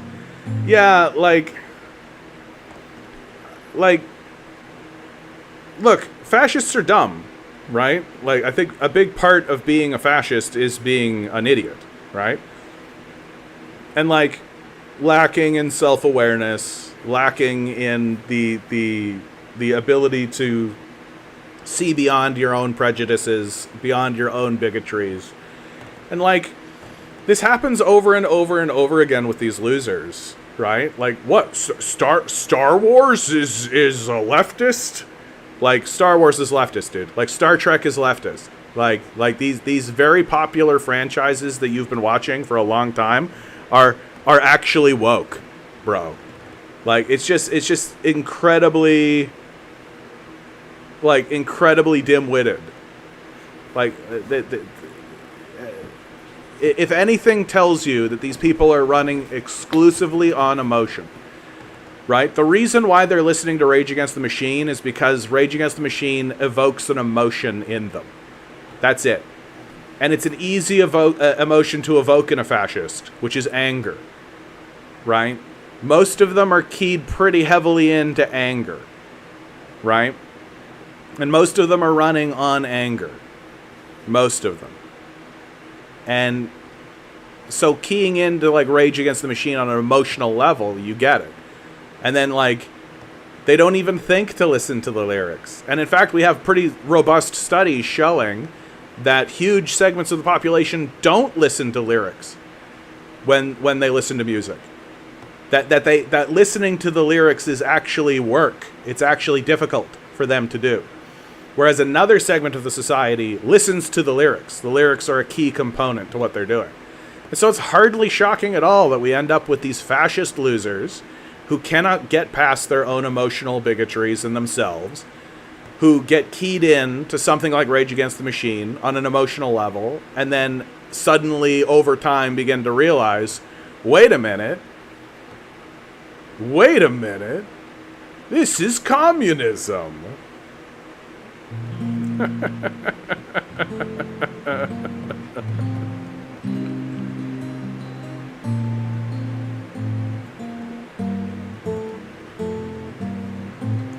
Marcus writes, the amount of art lost in not listening to the lyrics feels like a crime against songwriters. It is what it is. That's where I've come to. Like, some of the great songs that exist that I really love, the lyrics are not the important part. Like, you know what, man? I'm going to do it. I don't care. Demonetize the stream. That's fine. I've been wanting to play this for a little while. Like, Black Hole Sun, the lyrics are not the most important part. Right? The lyrics are not the most important part. Let's see if I can get this all sorted out here so I can get it all in one shot. That'd be great. Now, forgive me. It's been a minute since I played this tune.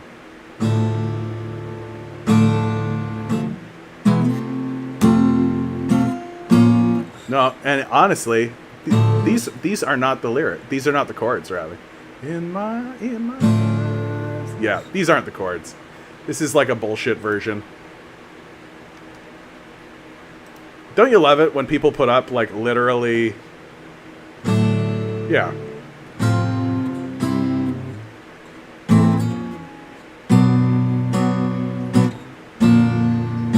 Yeah, man. I could talk about Black Hole Sun. I could do like a PhD dissertation on Black Hole Sun. Black Hole Sun is so obviously, like, if you listen to Soundgarden, if you listen to their anthology chronologically, it's so obvious that Chris Cornell was trying to manifest Black Hole Sun from the start, from the very beginning. But he still had a lot of that a lot of that young man's rage, right? And that the rage of a young man was moving him towards more thrashing rock, more of that kind of feeling, less of the subtlety that exists within Black Hole Sun. And Black Hole Sun is a very subtle song. And it makes sense that finally he peaks on it. He peaks on it.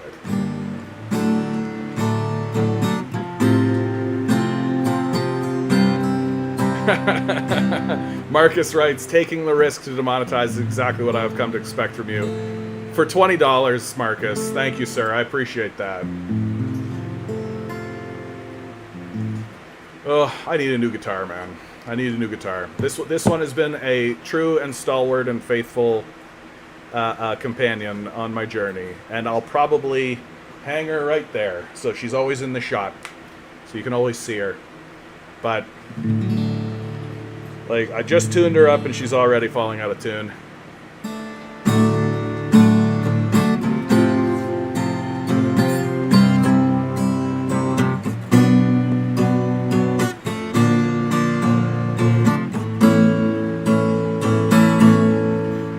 In my eyes, indisposed in disguises no one knows, hides the face, lies the snake, the sun in my disgrace. You know what? I'm gonna capo this one. I'm capoing it. In my eyes, indisposed in disguises no one knows, hides the face, lies the snake, the sun in my disgrace.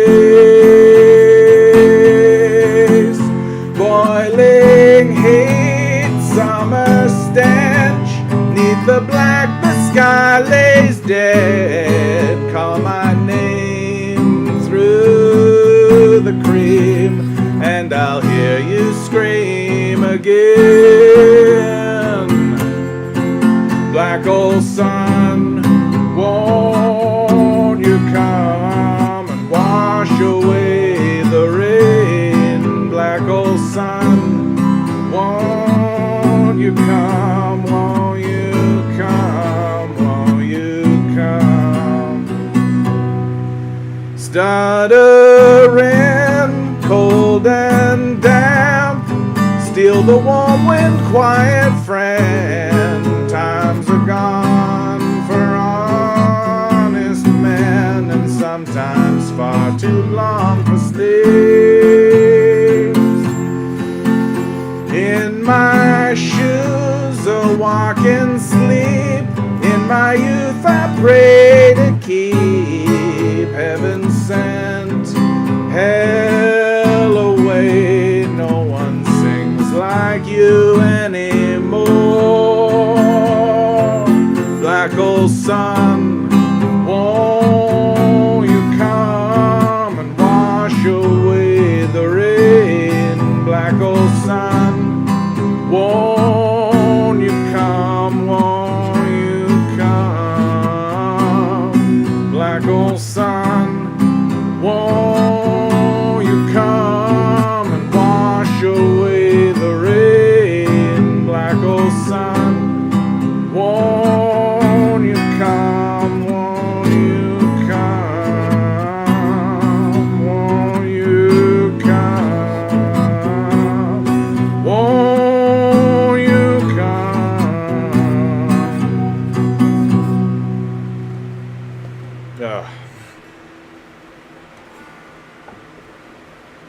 Now, you know, now that I've broken through, I find this is the song. John Denver, Annie's song.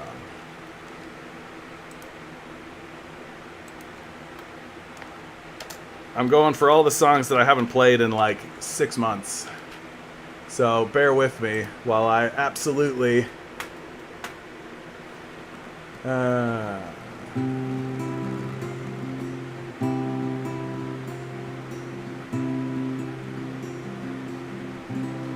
you fill up my senses like a night in the forest, like the mountains in springtime, like a walk in the rain, like a storm in the desert, like a sleepy blue ocean. You fill up my senses, come fill me again. Come, let me love you, let me give my life to you. Let me drown in your laughter, let me drown in your arms, let me lay down beside you, let me always be with you. Come, let me love you, come love me again. You fill up my senses with a night in the forest, like the mountains in springtime, like a walk in the rain, like a storm in the desert, like a sleepy blue ocean. You fill up my senses, come fill me again.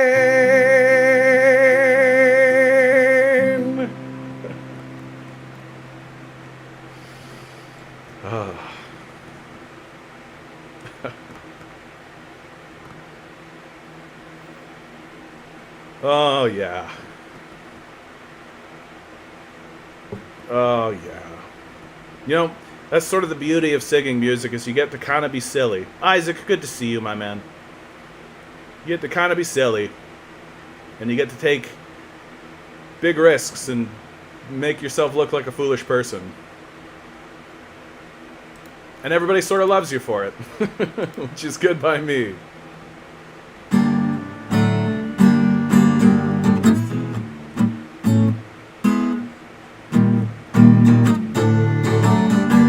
And music has a really interesting power. Songs have a really interesting power, you know? Like, 16 Tons is one of those songs that came out of the coal miners' struggle in the United States. That it was a song that I believe it was Tennessee Williams who really popularized it, but it was a song that was being sung by striking labor unionists during, like, when the Pinkertons were shooting people. There's this song floating around, and anytime it's sung, it's really sung with a kind of like, there's like I don't know how to describe it, but there's like a smoothness or a smugness to it, I think is what I'm looking at. If you listen to a lot of versions of 16 Tons, there's like this weird kind of like smarmy smugness. As if I'm supposed to be listening to the guy singing it and really be thinking like, wow, what a slick kind of guy. And the song is really harrowing. It's a really horrifying song, right? And so I can't help but feel that spirit sort of descend on me anytime I play it.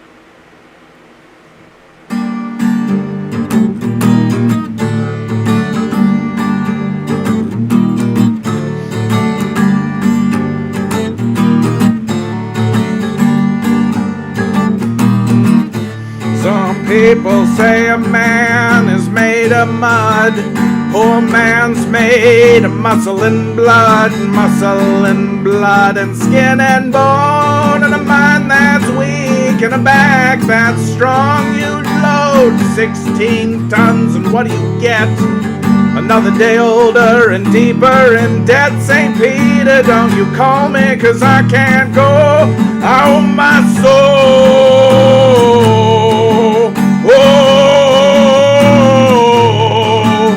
You see me coming, better step aside. A lot of men didn't and a lot of men died. I got one fist of iron and the other's of steel. The right one don't get you, the left one will. You load 16 tons, and what do you get? Another day older and deeper in debt. St. Peter, don't you call me, I can't go. I owe my soul. Oh, I was born one day when the sun didn't shine. Picked up my shovel and I went to the mine. I loaded 16 tons, a number 9 coal in the straw box. He said, well, bless my soul, you load 16 tons, and what do you get? Another day older and deeper in debt. St. Peter, don't you call me, 'cause I can't go. I owe my soul. Whoa, a rich man, a poor man, he's there to suffer and bleed, to pay for a rich man's wealth and greed. Take this here shovel, get down in that earth. The money you make me, that's all that you're worth. You load 16 tons, and what do you get? Another day older and deeper in debt. St. Peter, don't you call me, 'cause I can't go. I owe my soul. Oh, you load 16 tons, and what do you get? Another day older and deeper in debt. St. Peter, don't call me, I can't go. I owe my soul to the company store. You load 16 tons, and what do you get? Another day older and deeper in debt. St. Peter, don't you call me, 'cause I can't go. I owe my soul to the company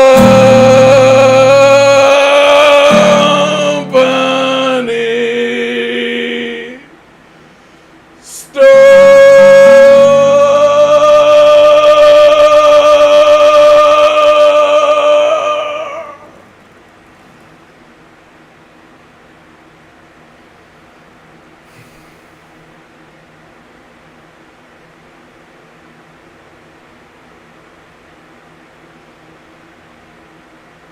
I just don't see how anybody plays that song with like a dwee dwee dwee dwee dwee dwee dwee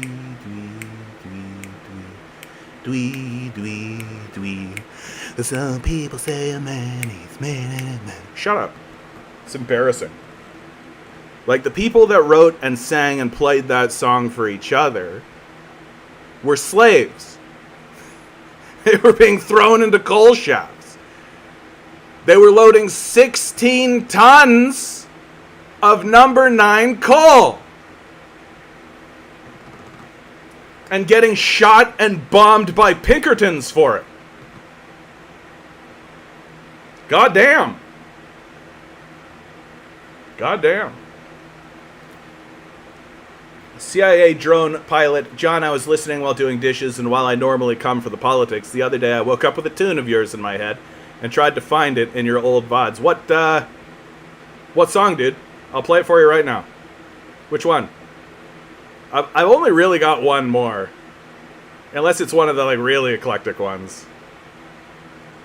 I shouldn't say I've only got one more. There's a bunch of songs that I like to play that I don't really play because of the copyright shit. But I don't think I care about that anymore. Well, if you've been listening to this whole thing and you haven't heard it yet, then it's probably this one.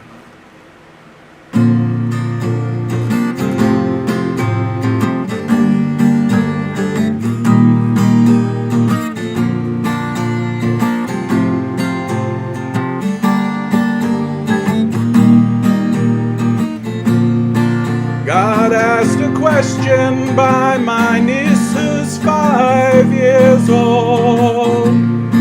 What's the world gonna be like when I'm grown? I looked up at the crimson smoke-filled sky. I thought, what's the harm in telling one more lie? I said, everybody's safe, no one's living in the streets. You never need to worry if you're gonna get to eat. And Antarctica is covered in ice.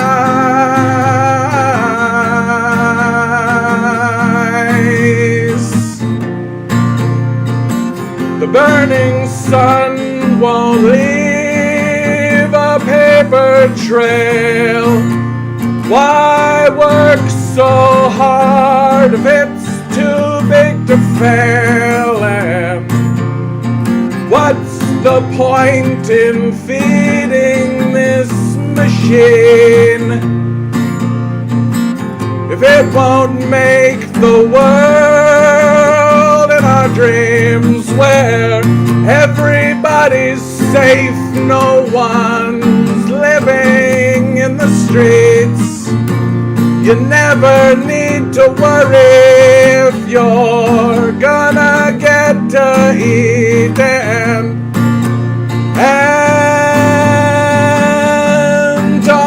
Antarctica is covered in ice.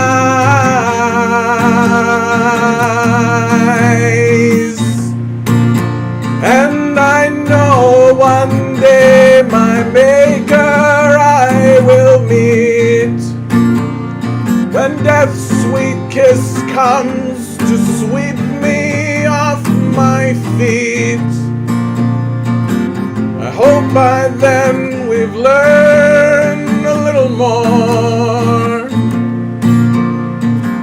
I'd like this place to be better than before, so everybody's safe, no one's living in the streets. You never need to worry if you're gonna get to eat. And Antarctica is covered in ice.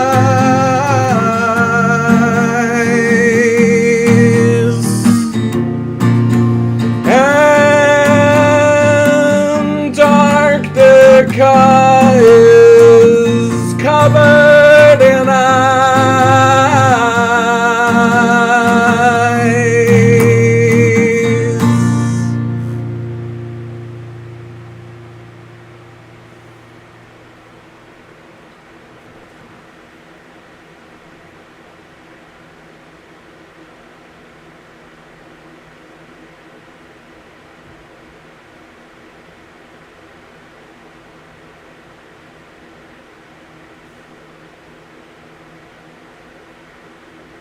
I have to play that song to remind myself, you know. I have to play that song to remind myself.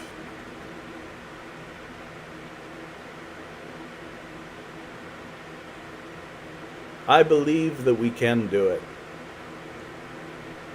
I believe that we can do it. And I will always believe that we can do it.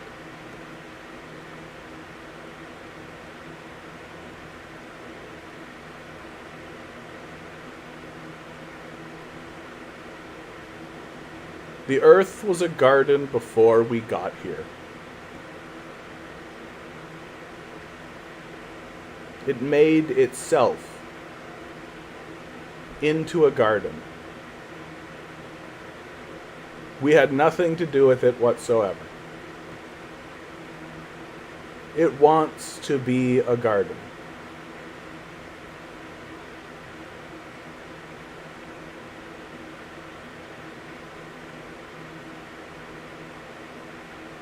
And even when the waters come up, even when the wildfires rage, even when the plagues take hold,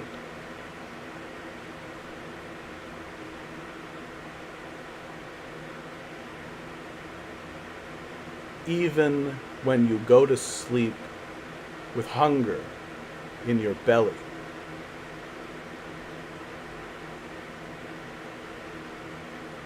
I will always believe.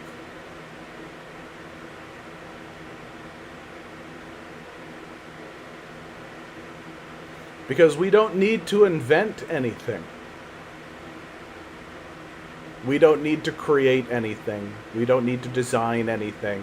We don't need to build machines to suck CO2 out of the atmosphere. We don't need to create reflective surfaces to bounce the sun's ray away from the earth. We don't need to fill the atmosphere with chemicals in order to stop UV radiation from coming in. The earth is more than capable of healing itself, thank you very much.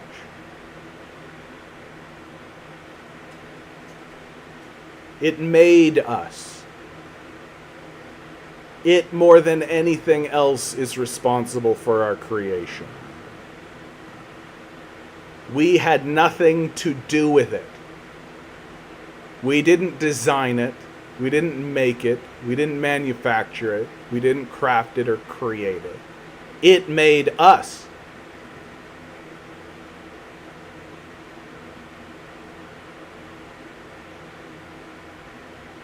And it's giving us very clear signs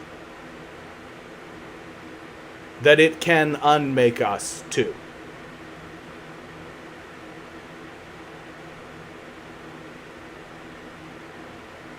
And if we want to be around to witness the absolute miracle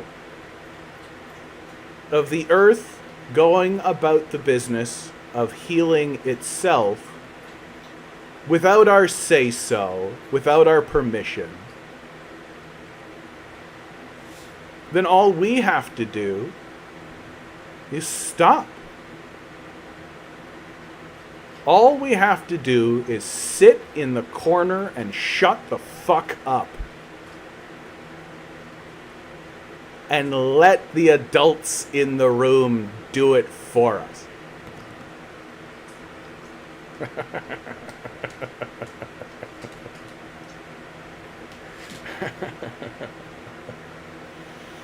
And so in my mind, the question isn't, will the world be fine? Of course the world will be fine. The question is, are we going to be here? Nilo, good to see you, my man. Good to see you.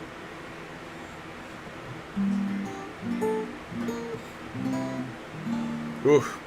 I feel like my singing voice has been pretty rough today, honestly. I feel like my singing voice has been... I'll give this overall performance a C. You guys are very gracious and kind.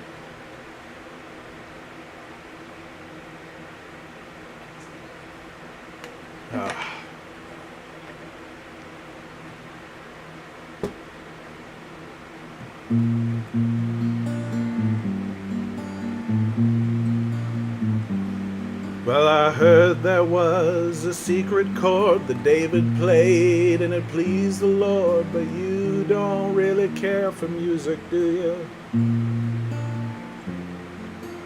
you? Goes like this: the fourth, the fifth, the minor fall, and the major lift. Baffled king composing hallelujah, hallelujah,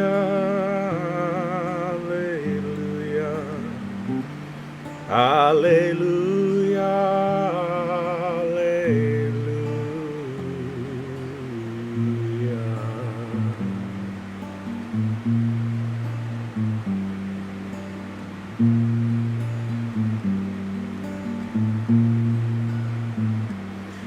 Well, your faith was strong, you needed proof. You saw her bathing on the roof, her beauty in the moonlight overthrew you. She tied you to her kitchen chair, she broke your throne and cut your hair, and from her lips she drew a hallelujah, hallelujah,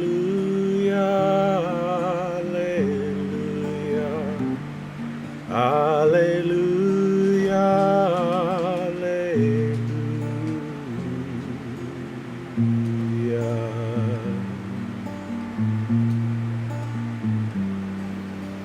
Now you say I took the name in vain, and I don't even know the name, and if I did, well, really, what's it to you?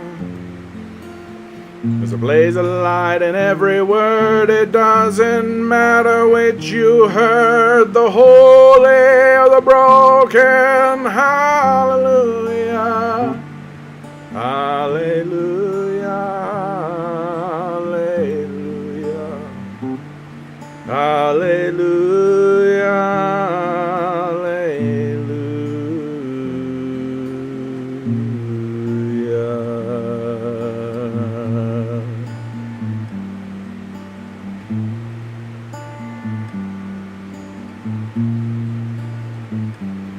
Well, I tried my best, it wasn't enough. I couldn't feel, so I tried to touch. I told the truth, I didn't come to fool ya.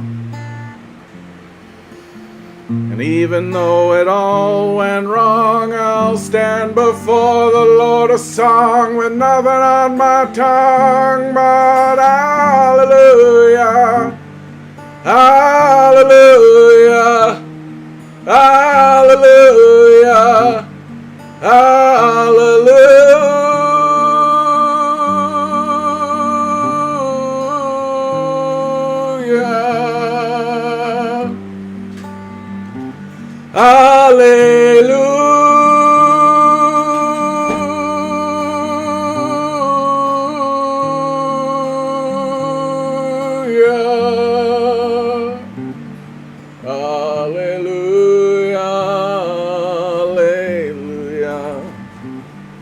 Alleluia, alleluia, alleluia, alleluia, alleluia,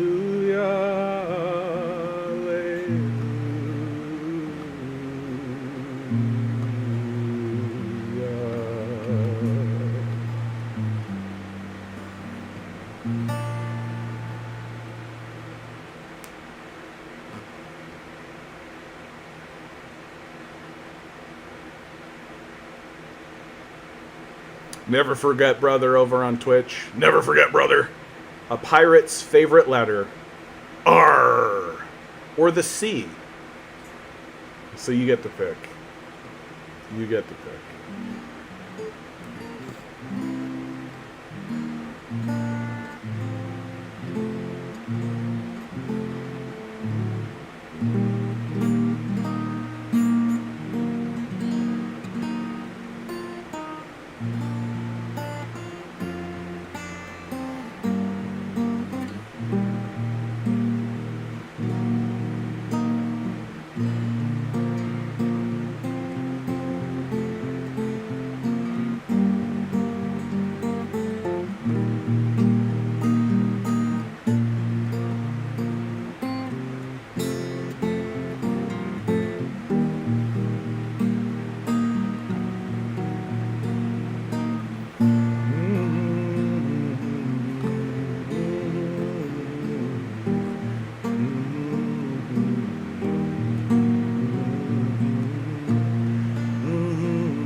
Led LC says, do you change your own strings? Yeah, I do. It's been a minute. I keep dabbling with the idea of just changing my guitar. I've said it several times. I need a new guitar for sure. This guitar is just an old one. She's an oldie but a goodie. She's gone all the way across Canada with me. I bought her in Manitoba for $200. And she came all the way to Toronto with me. Went all the way to Ottawa, back to Portage la Prairie, my hometown. Then all the way back to Toronto, and then out to the East Coast, and back again. We've been together for a long time.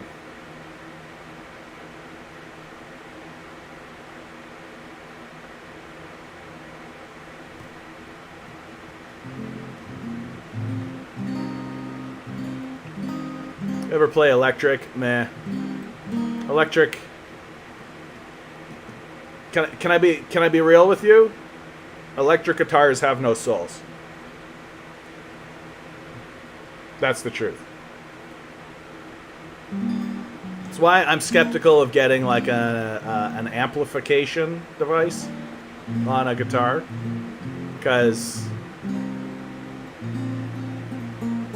like all this electricity and all these electronics have no souls. That's why AI sucks, and it's always going to suck, because it doesn't have a soul. Like, I'm a real believer in that every song, like, people will ask me, John, how do you make your music and how do you do it? Well, you know how you do it, right? So you do your best to learn like chording and all that kind of stuff to know how to play the instrument, right? Great. So you can do it. And then you just sit. And then you just play whatever comes to you. Whatever comes. And it's all good, right? The universe is music.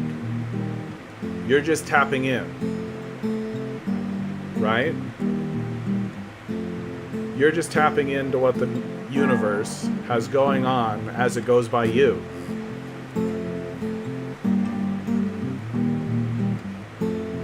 And then really what you're doing when you're trying to write a song is you're waiting for the universe to blindside you. That you get on the wave that the universe gives, and you sit there and you just wait as you live, and you just say things as they come in your head, and you just keep doing that until you're dead.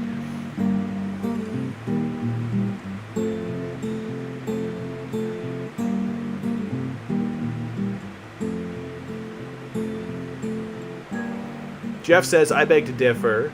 Zombie, played by the Cranberries, was amazing. Dolores always used acoustic, but said she needed electric to show her anger that the song touched so many. Right, so it's her soul. That's all. So the guitar was just a tool. That's all. That she had something to say that was coming from within her. And that's great. I'm for that. Cool. I generally believe that as you're sitting there, the universe blindsides you with stuff, and can blindside you with stuff. That sometimes it comes from within, but sometimes, more often than not for me, it's not. I mean, it technically is, but it's not. That it's just a blindsiding.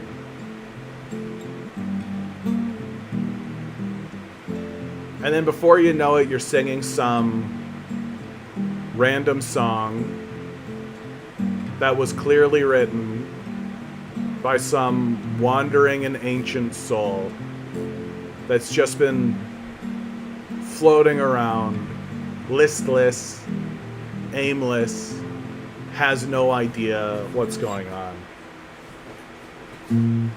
I remember I was in Portage Prairie. I had this actually happen to me, where I just wrote, let's see how much of this song I can actually remember. It's been a while.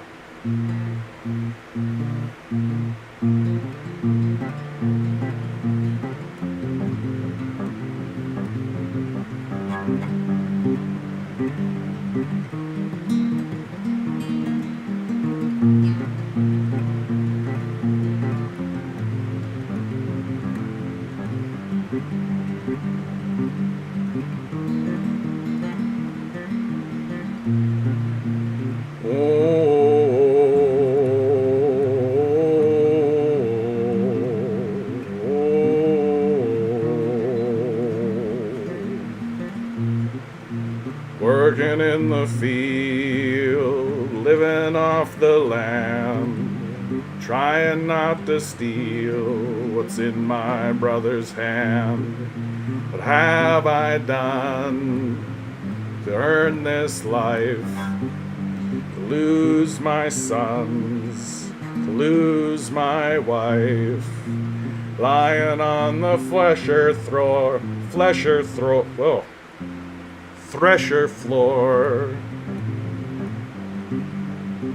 Don't wanna be here anymore. There ain't no place a soul like mine can go. There ain't no way a soul like mine can know. It lays beyond the field, it lays beyond the hill. What lays beyond my chains, what lays beyond my will, lying on the thresher floor. Don't want wanna be here anymore. There ain't no place a man like mine can go. There ain't no way a man like I can know.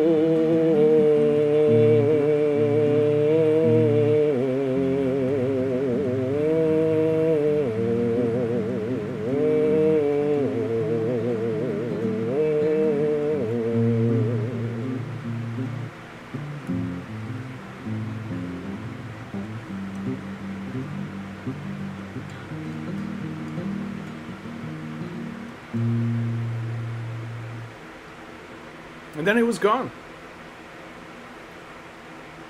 And that was it. He came in, he had his piece, and he was gone.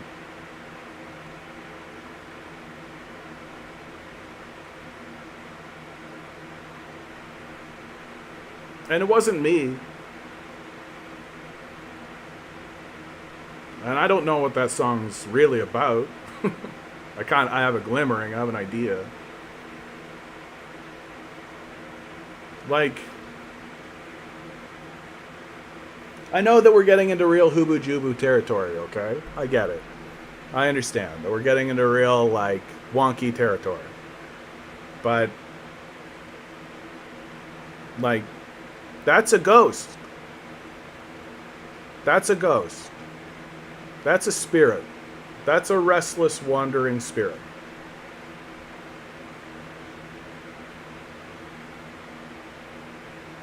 And maybe it is the case that it's like, okay, well, that's just a collection of my own experiences amalgamated into a thought expressed in this manner, in that way. And it's like, it just sounds to me like you're manufacturing a ghost.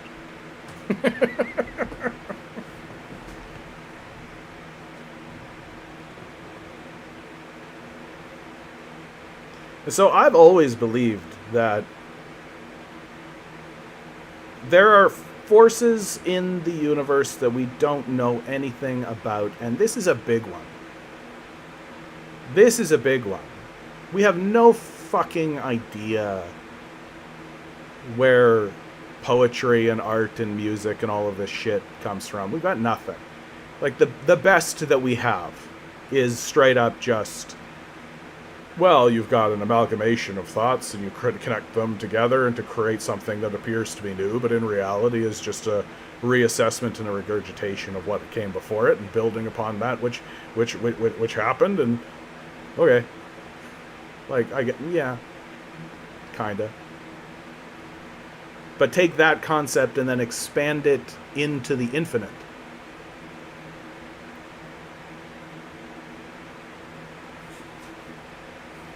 Marcus writes, thank you for the indirect therapy, John. I mean, that's kind of what this whole thing is, isn't it?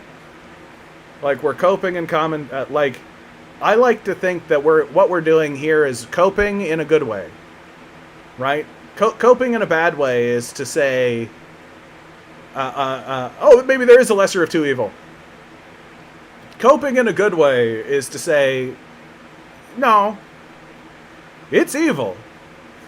Like, there it is. You can see it, right? It hasn't completely turned on us yet, right? We're not full-blown Roman state public crucifixions, right? We're not quite there. But they're definitely building the infrastructure, right? They're definitely making it happen. That if I was playing a video game right now, and I was building my little civilization, and I looked over and saw a guy building his civilization, I would be looking and I would go, oh yeah, that's the Roman Republic. Oh yeah, they're doing the Roman Republic again. Just with assault rifles and tanks. Yeah. Marcus writes, believe it or not, I'm actively listening to learn the majority of your streams. Something close to informal education. We're desperate, Marcus. We've gotten desperate. You know what, Marcus? I will say this about my stream. Something I'm very proud of. Something that no one else does. Right? No one else does. I read articles on this stream. I bring articles to the forefront And I will read them so that we all see them and we know that we've got them all together, right?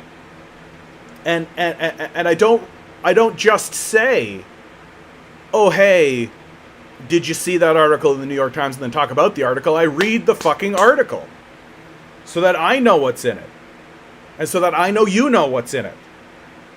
And that means that we are all together collectively getting that in quote unquote informal education. And because we're unfettered, I shouldn't say unfettered, but because we resist the system of Western propaganda and indoctrination, we can see more clearly what it actually is. We can see more clearly what's actually happening. And I think the number one thing, honestly, I know this is true for me, is it makes me feel like I'm not alone.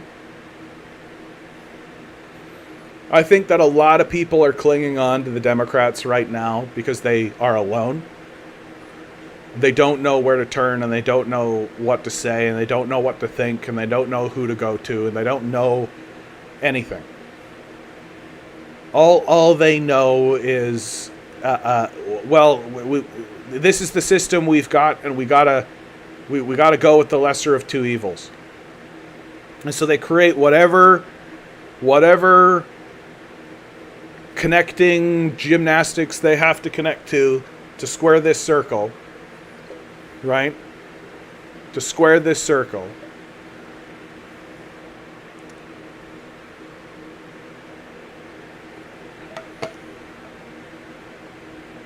Nilo writes, me too, Marcus. I also actually watch most of the time instead of just listen. Marcus says, a good trait of his, oh, well, now we're talking about me in my chat as if I'm not reading it.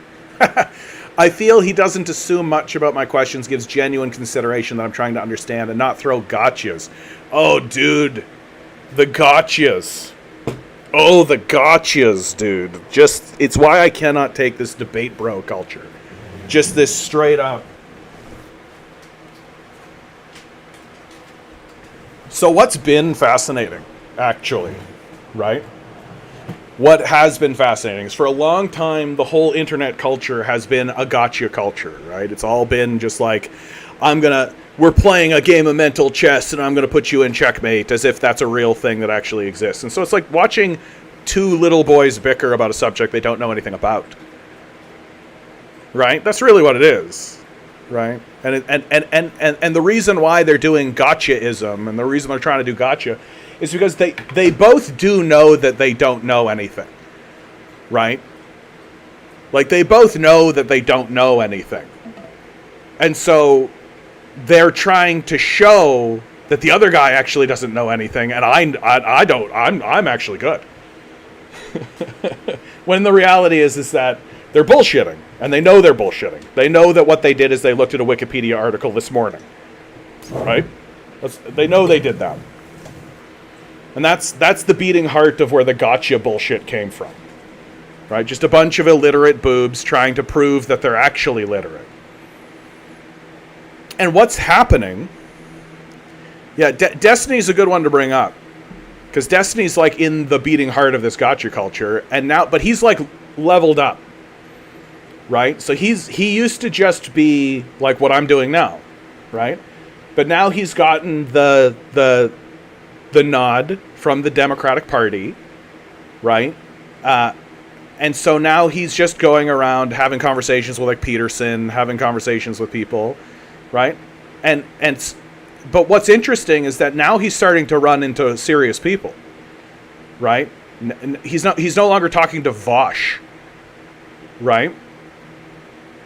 And sometimes he talks to like Jordan Peterson, and Peterson's just a clown, so it's easy to look normal, right? The guy wears like a Two-Face suit that's like shiny, and he's like a Batman villain, dude. The guy just needs a mask, and then he's set, right? Straight up, just go Dr. Crane, like just Professor Crane, rather. Fear gas and everything. Let's go, right? Yeah, the blue collared Charlie Kirk just trying to farm college students. Yeah, they'll only ever talk to kids. You ever notice this? But now what's happening is that because Destiny's pro-genocide, right? Because of his pro-genocidal position, and because of some of the things he's been saying, which are like naked genocide, not just apologetics, but just nakedly pro-genocide, right? He's getting banned off platforms, and people are he's actually losing followers because people are beginning to like encounter people like me who look at them and say, "Oh, you like this guy? This fucking genocidal creep? You must be a fucking weirdo. Get the fuck away from me." And he's starting to have conversations with people who are willing to just look at him and say, "Your position is disgusting and you're a disgraceful human being. You should not be taken seriously.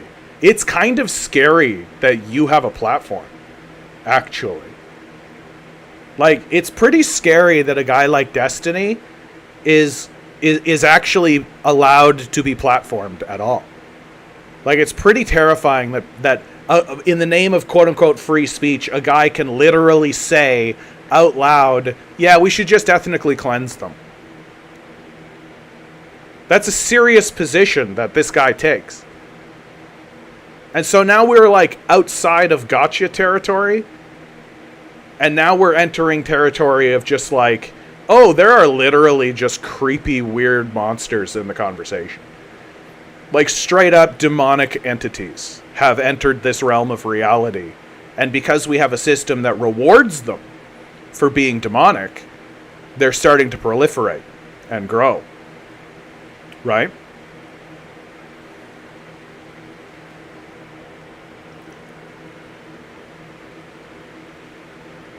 Well, I was actually talking about this in the Discord with Conton.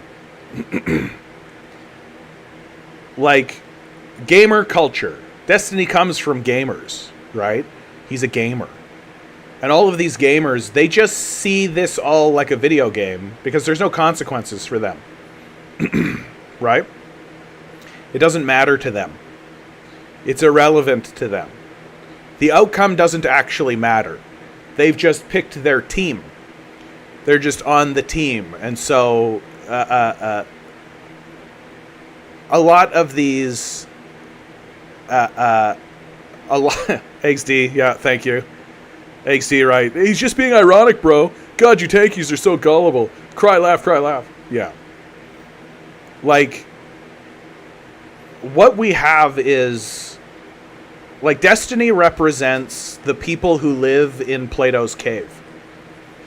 Like, I'm as guilty as the next person for enjoying video games. I'm an introvert, right? I like my privacy and being alone, right?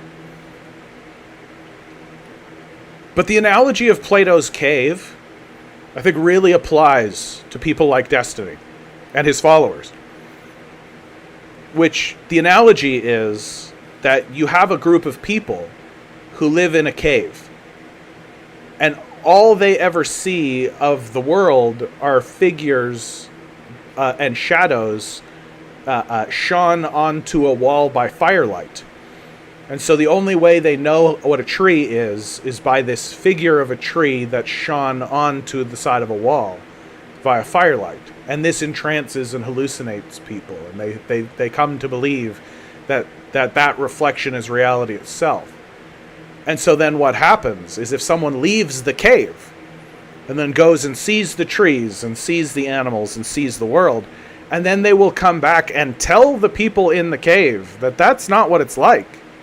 It's like this. It's a different thing. Well, then they will mock him with scorn and reject him because they live in the cave. That's who Destiny is, and that's who his followers are. That they are a modern day iteration of Plato's cave, where all they do all day long is sit in a room by themselves, surrounded by electronics, absorbing digital hallucinations all day, playing video games, watching movies, right? Consuming propaganda, mainly, right? Things that confirm their biases, never actually being seriously challenged. And they have come to view the world around them the same way that that one would view a video game, right? That you have a side, that you're on a team, and you want your team to win at any cost. And so I'm going to build my army, and I'm going to move my army over here, and you lose, and so that territory's mine now, and, skill issue. And there's just no actual humanity to it. There's no actual understanding of what that means, what it means to do that, and what the impact is, and what the effect is, and what the reverberation is, because they're disconnected from the real. That they're living an inhuman life that has disconnected itself from the idea of humanity. And instead everything is just gamer bro. Pick a side, big strong, be winner. And it's proto-fascist in its thinking, right? The strong survive. You should just fight harder, right? And of course that logic doesn't apply if you lose, right? It only seems to apply when you win. But that's basically what's going on. That's basically what's happening. Marcus writes, I thought he was this warhawk Democrat circa 2001 until I started to believe he doesn't believe in anything but making money from debating. I think that's accurate. To me, I think that's the most accurate thing. He's like Dave Rubin, right? Like Dave Rubin doesn't believe in anything. Dave Rubin just wants to do what he's doing and be paid money to do it. That's it. Like, in a lot of ways, guys like Destiny and Dave Rubin are worse than Shapiro's, right? Like Ben Shapiro believes what he says, right? Like he believes what he says. He's an idiot, like a pretty big moron, clearly, who's obviously delusional, who believes magic is real and that the only truth that exists in a book that was written thousands of years ago. And that humanity hasn't advanced past that, or can't advance past that, right? And yeah, he's a naked Zionist. Yeah, it's uninteresting. But he's picked his side. But I think that Shapiro has picked his side, honestly, because Shapiro is 6, right? Like, Shapiro has the intellect of a 6-year-old. And he never developed past that. I think that when he was 6, he was told that he was this prodigy child. And it looks like he was, by the way. I don't want to take that away from him, right? I've seen videos of his violin playing and all of that kind of stuff. He should have gone into the orchestra, right? Where he could have been useful. And but the problem with prodigy children, right, is that they get told that they're prodigies, and so they think, oh, I'm perfect as I am, and so they stop developing. And Shapiro, I think, stopped developing at about 6, right? 6 or 7, right? He's got that kind of like energy of like a 7-year-old bully, you know? And that's really the only way he can continue to believe the things he believes. Because really, when you look at the things that he believes, it's outrageous. Like, it's outrageous what he actually believes. And the idea that anybody listens to him, the idea that there are millions of people who actually listen to him and listen to this guy, right? But you know what the problem is? The big fucking problem is that he has such a fucking easy target. Snow White and the Seven Dwarfs new Disney movie. So they're making a new Snow White movie, right? We all know this. Yeah? I'm not going to play the trailer, obviously. I just want to get a good shot to show you what the fuck I'm talking about. 4, 3, 2, 1. So, the new Snow White movie, right? The new Snow White movie, they decided, for whatever reason, to CGI the dwarves. Right? So they've CGI'd the dwarves. And I gotta tell you, I find this to be dehumanizing. First of all, Gal Gadot is in it. She's the evil stepmother, right? So they cast the perfect person to be the evil stepmother, which is a Zionist that's pro-genocide, right? Better go commit a genocide against the good people, right?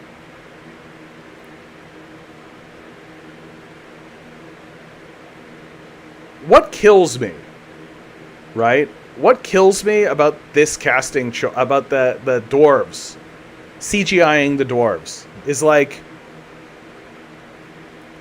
there are lots of people with dwarfism who you could have cast into this movie, right? There are a lot of people. You're telling me that you can't get Peter Dinklage to be grumpy? Right?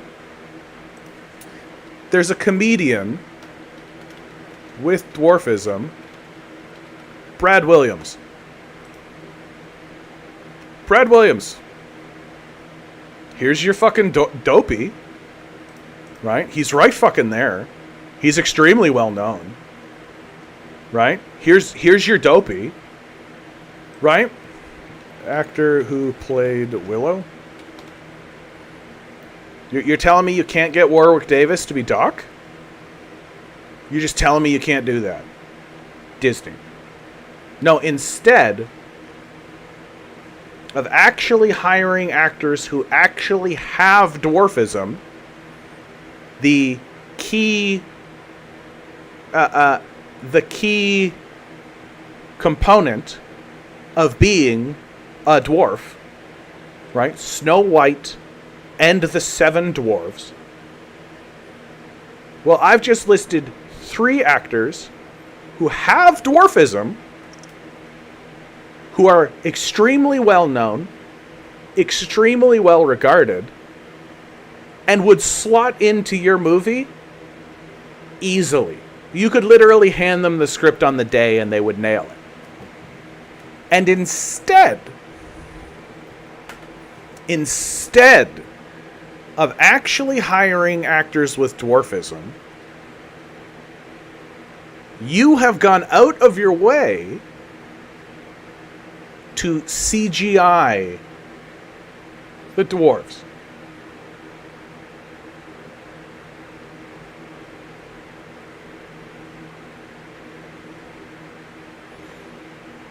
Jeff says Peter is the one who screwed it for him. He said that little people shouldn't be forced to play dwarves. Am I wrong? I may be wrong.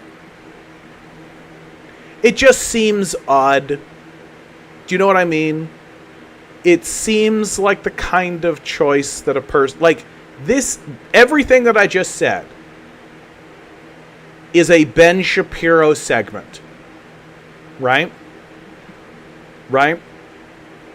So the reason I brought it up is to highlight that Ben Shapiro is a goofy weirdo, but the culture that we have is so fucking goofy and weird that it's easy fodder, right? Once again, the liberal left showing their hypocrisy. We need to create opportunities for people with disabilities. We need to create opportunities for people with for minority groups. We need to create opportunities for these people. Well, where are the opportunities here? Here you have seven roles, 7 opportunities for great people who have dwarfism, right? And there are fine actors out there, right? Warwick Davis, Brad Williams, Peter Dinklage, they were perfect in this movie, right? When we here at the Daily Wire made our version of Snow White, we cast people with dwarfism. It would have been it was easy. It was a better movie. Our movie's going to be better than their movie.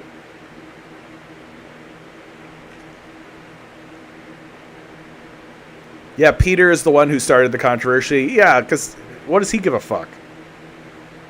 Like, he's got Game of Thrones money, and then he's got all the money that he's been thrown with all the rest of it. And chances are good. Can I be really straight with you? Right? I bet you anything Peter Dinklage was like, I don't want to do this movie. I don't care. And then guys like Warwick Davis and Brad Williams are just like, bro, we could all make a lot of money on this movie. And he's like, I don't want to do it. You know what? I just don't think that dwarves should have to play dwarves. Yeah. He said it's an insult to expect them to play dwarves. I don't know how to respond to that. Can I be straight with you? Yeah, you're right about that, Nilo. It's not good to lay it at his feet either way. No. You're right. Like, it's a bigger thing than him. But, like, hold on.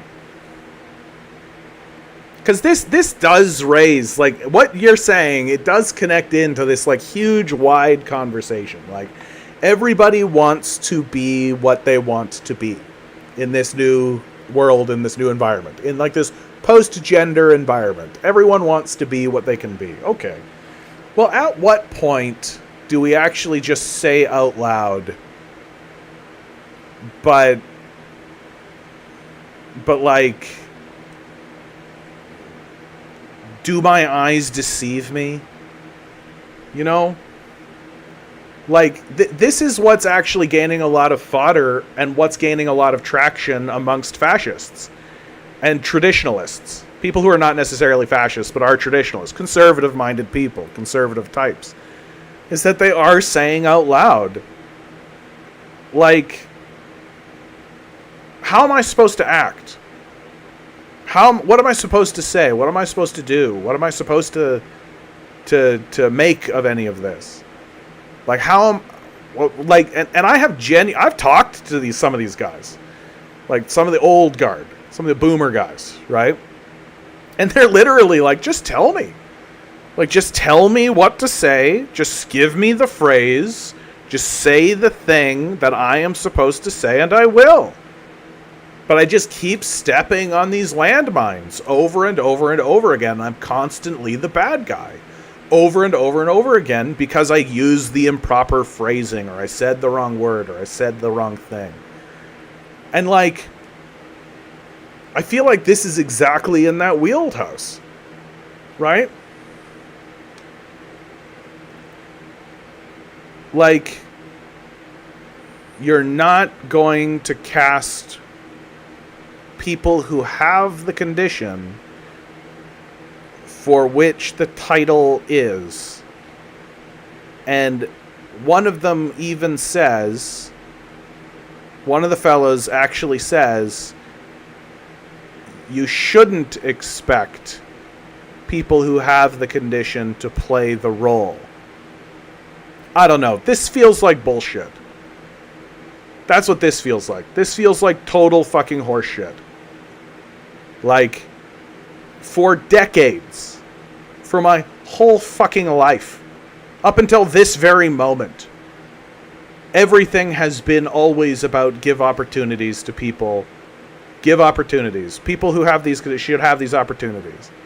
That's been the entire narrative. And now it's like, nope, that's not a thing. Is it any wonder why we're in such a confused space? Where guys like Ben Shapiro are getting traction? Is this surprising? Like, a guy like Ben Shapiro has actually got traction. And a guy like Matt Walsh actually has traction. Right? Well, why? Here it is. This is why. This very conversation that I'm having with you right now. Right? It's fucking exhausting. Like, it's exhausting how the ground keeps shifting. The ground keeps changing. And I'm a person who tries to keep up with it. I'm a person who tries to stay connected to it. Right? And yet the ground continues shifting. And it's hardly a surprise then that groups of people gravitate towards people who say, well, this is wrong. It shouldn't be this way. Like, because it's just mainly confusing. It's just mainly confusing.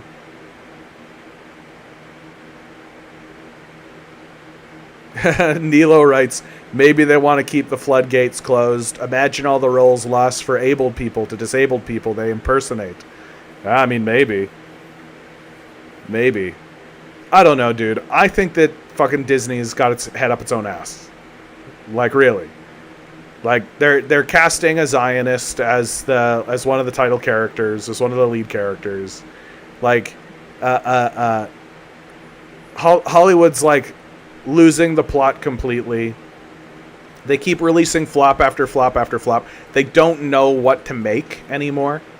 They don't know what to do anymore. They don't know how to tell good stories anymore. That everything needs to be an already established brand to be considered even be considered as a movie to be made. Right? Like, you end up with like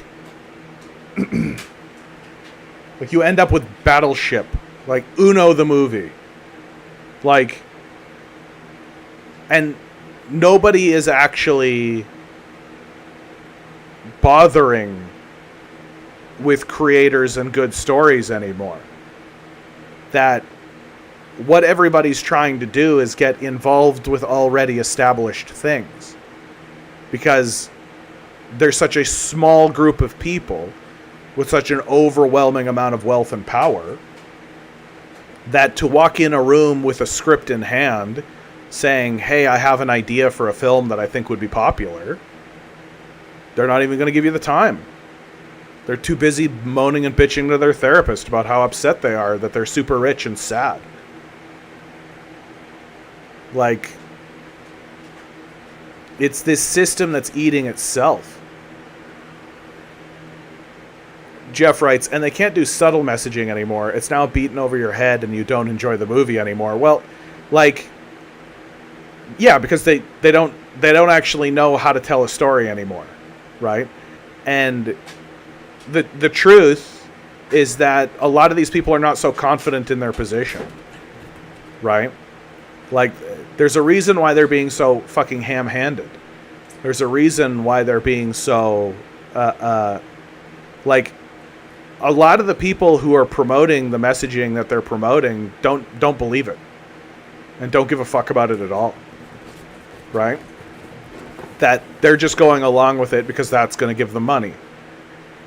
And when you don't actually believe in the thing that you're trying to send around, and you don't actually give a fuck about the thing that you're trying to say, that you're just trying to pander to an audience, right? Well then, of course you don't know how to do it right. Of course it's going to seem clunky. Of course it's going to seem ham-handed. Of course it's going to seem like you're beating it over their heads. Because how else are you going to do it? You don't know anything about the subject. Right? You don't actually understand the subtlety of how to tell a story, of how to change someone's mind. Right? That the most effective way to change someone's mind on something is by putting them through an experience where they don't even understand that their mind is being challenged. They don't even know that they're being challenged. Like, my favorite movie is The Shawshank Redemption. And I didn't really know why when I was a kid. I knew I loved this movie. And I didn't really get why. I would say things like, well, the acting's really good. I like the characters, right? What a great plot. And as I've gotten older now, I see why. Because The Shawshank Redemption challenged my view of criminals and prisoners and made me realize that the good guy, bad guy dynamic that I am meant to believe in the society that I believe that I live in is bullshit. That sometimes the people who are in charge are the bad guys. And sometimes the people who are in the prison are just poor bastards caught up in bullshit. And that the institution of prisons themselves is questionable at best. And that it is at least a gray issue. It is at least ambiguous. And I think that that's extremely powerful. It's extremely powerful to take someone who has the attitude that, well, if you're in prison, you're a bad guy, you had it coming, you deserved it. Don't do the crime if you can't do the time. To take a person who thinks that way and to have them root for a prisoner and to have them celebrate that prisoner's escape and have them love that the two friends who met in prison met each other when they were free.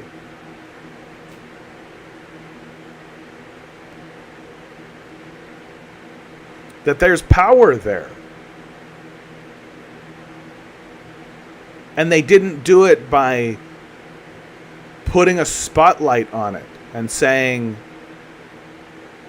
ham-handedly in a scene, looking into the camera and being like, we need to treat prisoners better. Prisoners are people too, you know.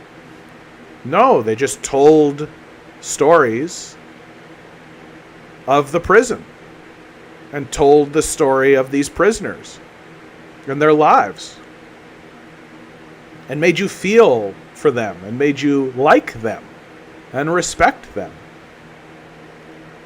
And the simple act of rooting for them,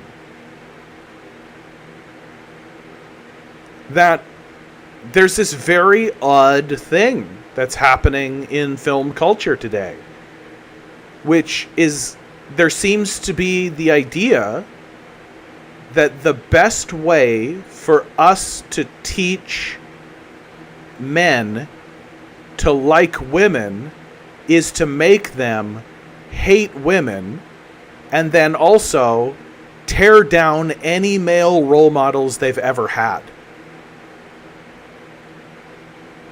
That seems to be the prevailing idea. That we're going to thrust insufferable or bland, pointless characters who happen to be women in front of their faces and then tell them that this is the best, and if they don't think so, then they're a misogynist. Meanwhile, the character they fell in love with when they were growing up, we're going to make them a loser. Just a daft old man who does shitty things.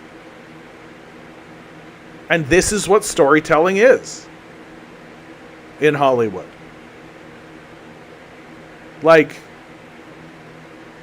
my feeling is that the best way to convince someone to like somebody is to have a character that does things that are likable and does things that make you like them and root for them and respect them. That seems to be the better strategy. But the reality is that the people who are writing this stuff despise their audiences and are just loaded with a self-loathing of their own. Oh, you want me to write a likable woman? Well, who is that? What is a likable woman? And they don't know, because they don't know what that is. Because they've surrounded themselves with completely unlikable people. They themselves are just horrible. Right? And I should stop using the word likable. And I should start saying relatable. Right? Relatable. It's not necessarily that the people are likable. Right? It's that you relate to the situation that they find themselves in. That you find people in extraordinary circumstances and they are acting in a manner that makes you go, yes, I too also would be acting in a similar way. Instead, we just get this kind of bland numbness, or straight up just flippant rudeness, just disrespect. Jeff brings up the Mindy's Scooby-Doo as a complete insult. Yeah, I know what you're talking about. I didn't watch a single episode of it. Just because I saw what they were doing, and I was just like, oh, yeah, this is just shit. Like, this is just like... Like...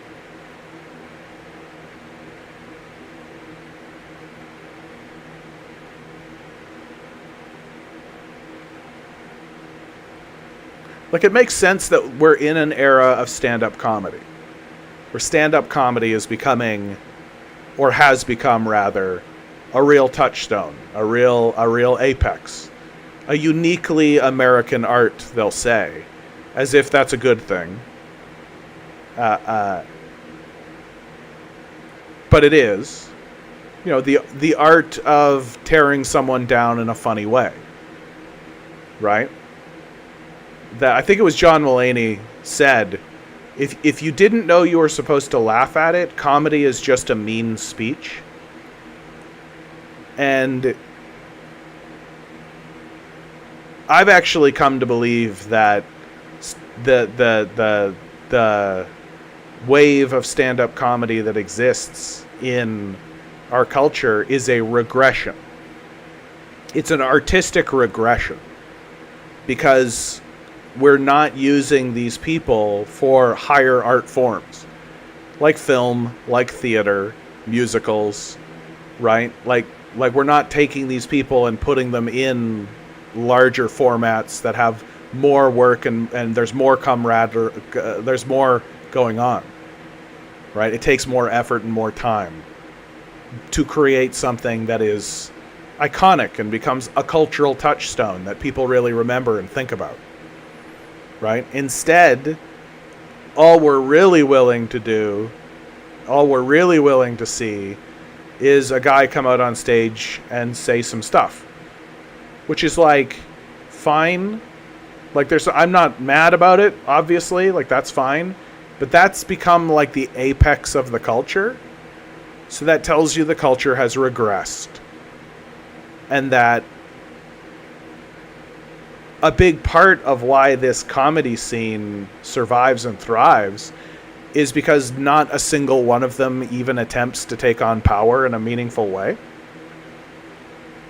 Like, George Carlin, it's the more I look back on him, I'm just like, it is shocking that he was allowed to go on stage and say the things that he said. It is actually amazing that he survived it. And that he actually got on stage and actually said those things and then died of old age. Like, and no one else even tries.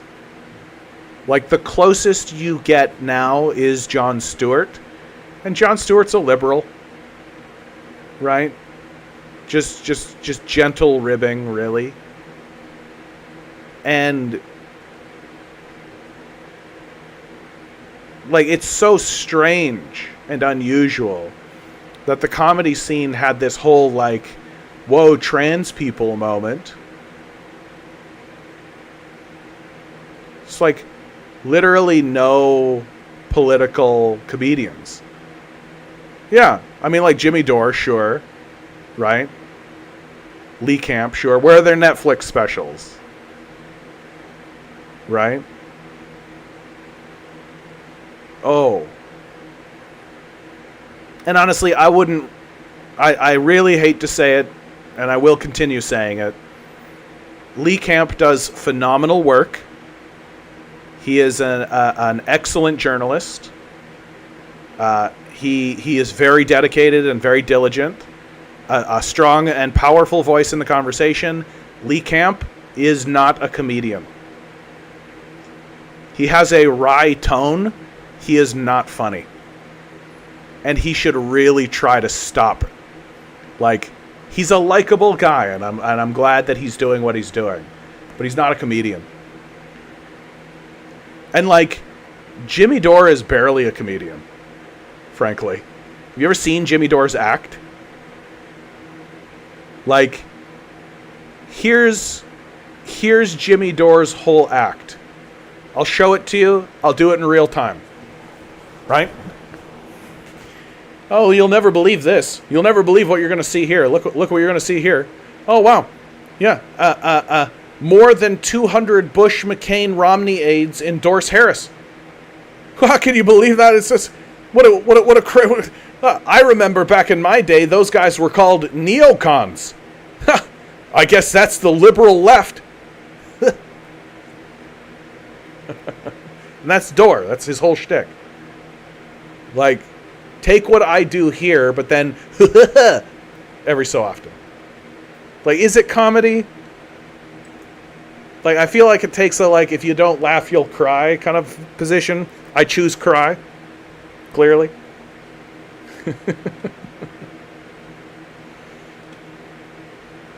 Yeah, they won't let another Carlin happen. They will do everything to silence anyone against the establishment. Well, and what's starting to happen is that because they're willing to silence everybody against the establishment, then nobody's left to talk. There's just nobody left. Right? It's just a shitty system talking to itself. Oh yeah, I like Cat Williams as well. Okay, I feel like I've reached the end of this one, guys. Always remember, each and every one of you is a quantum being walking around in quantum energy. These billionaires are spending hundreds of billions of dollars in the hopes you'll never realize it. You'll just stay the good little commodity they need you to be. Rebel. Revolt. Repent. Good luck. We're going to need it.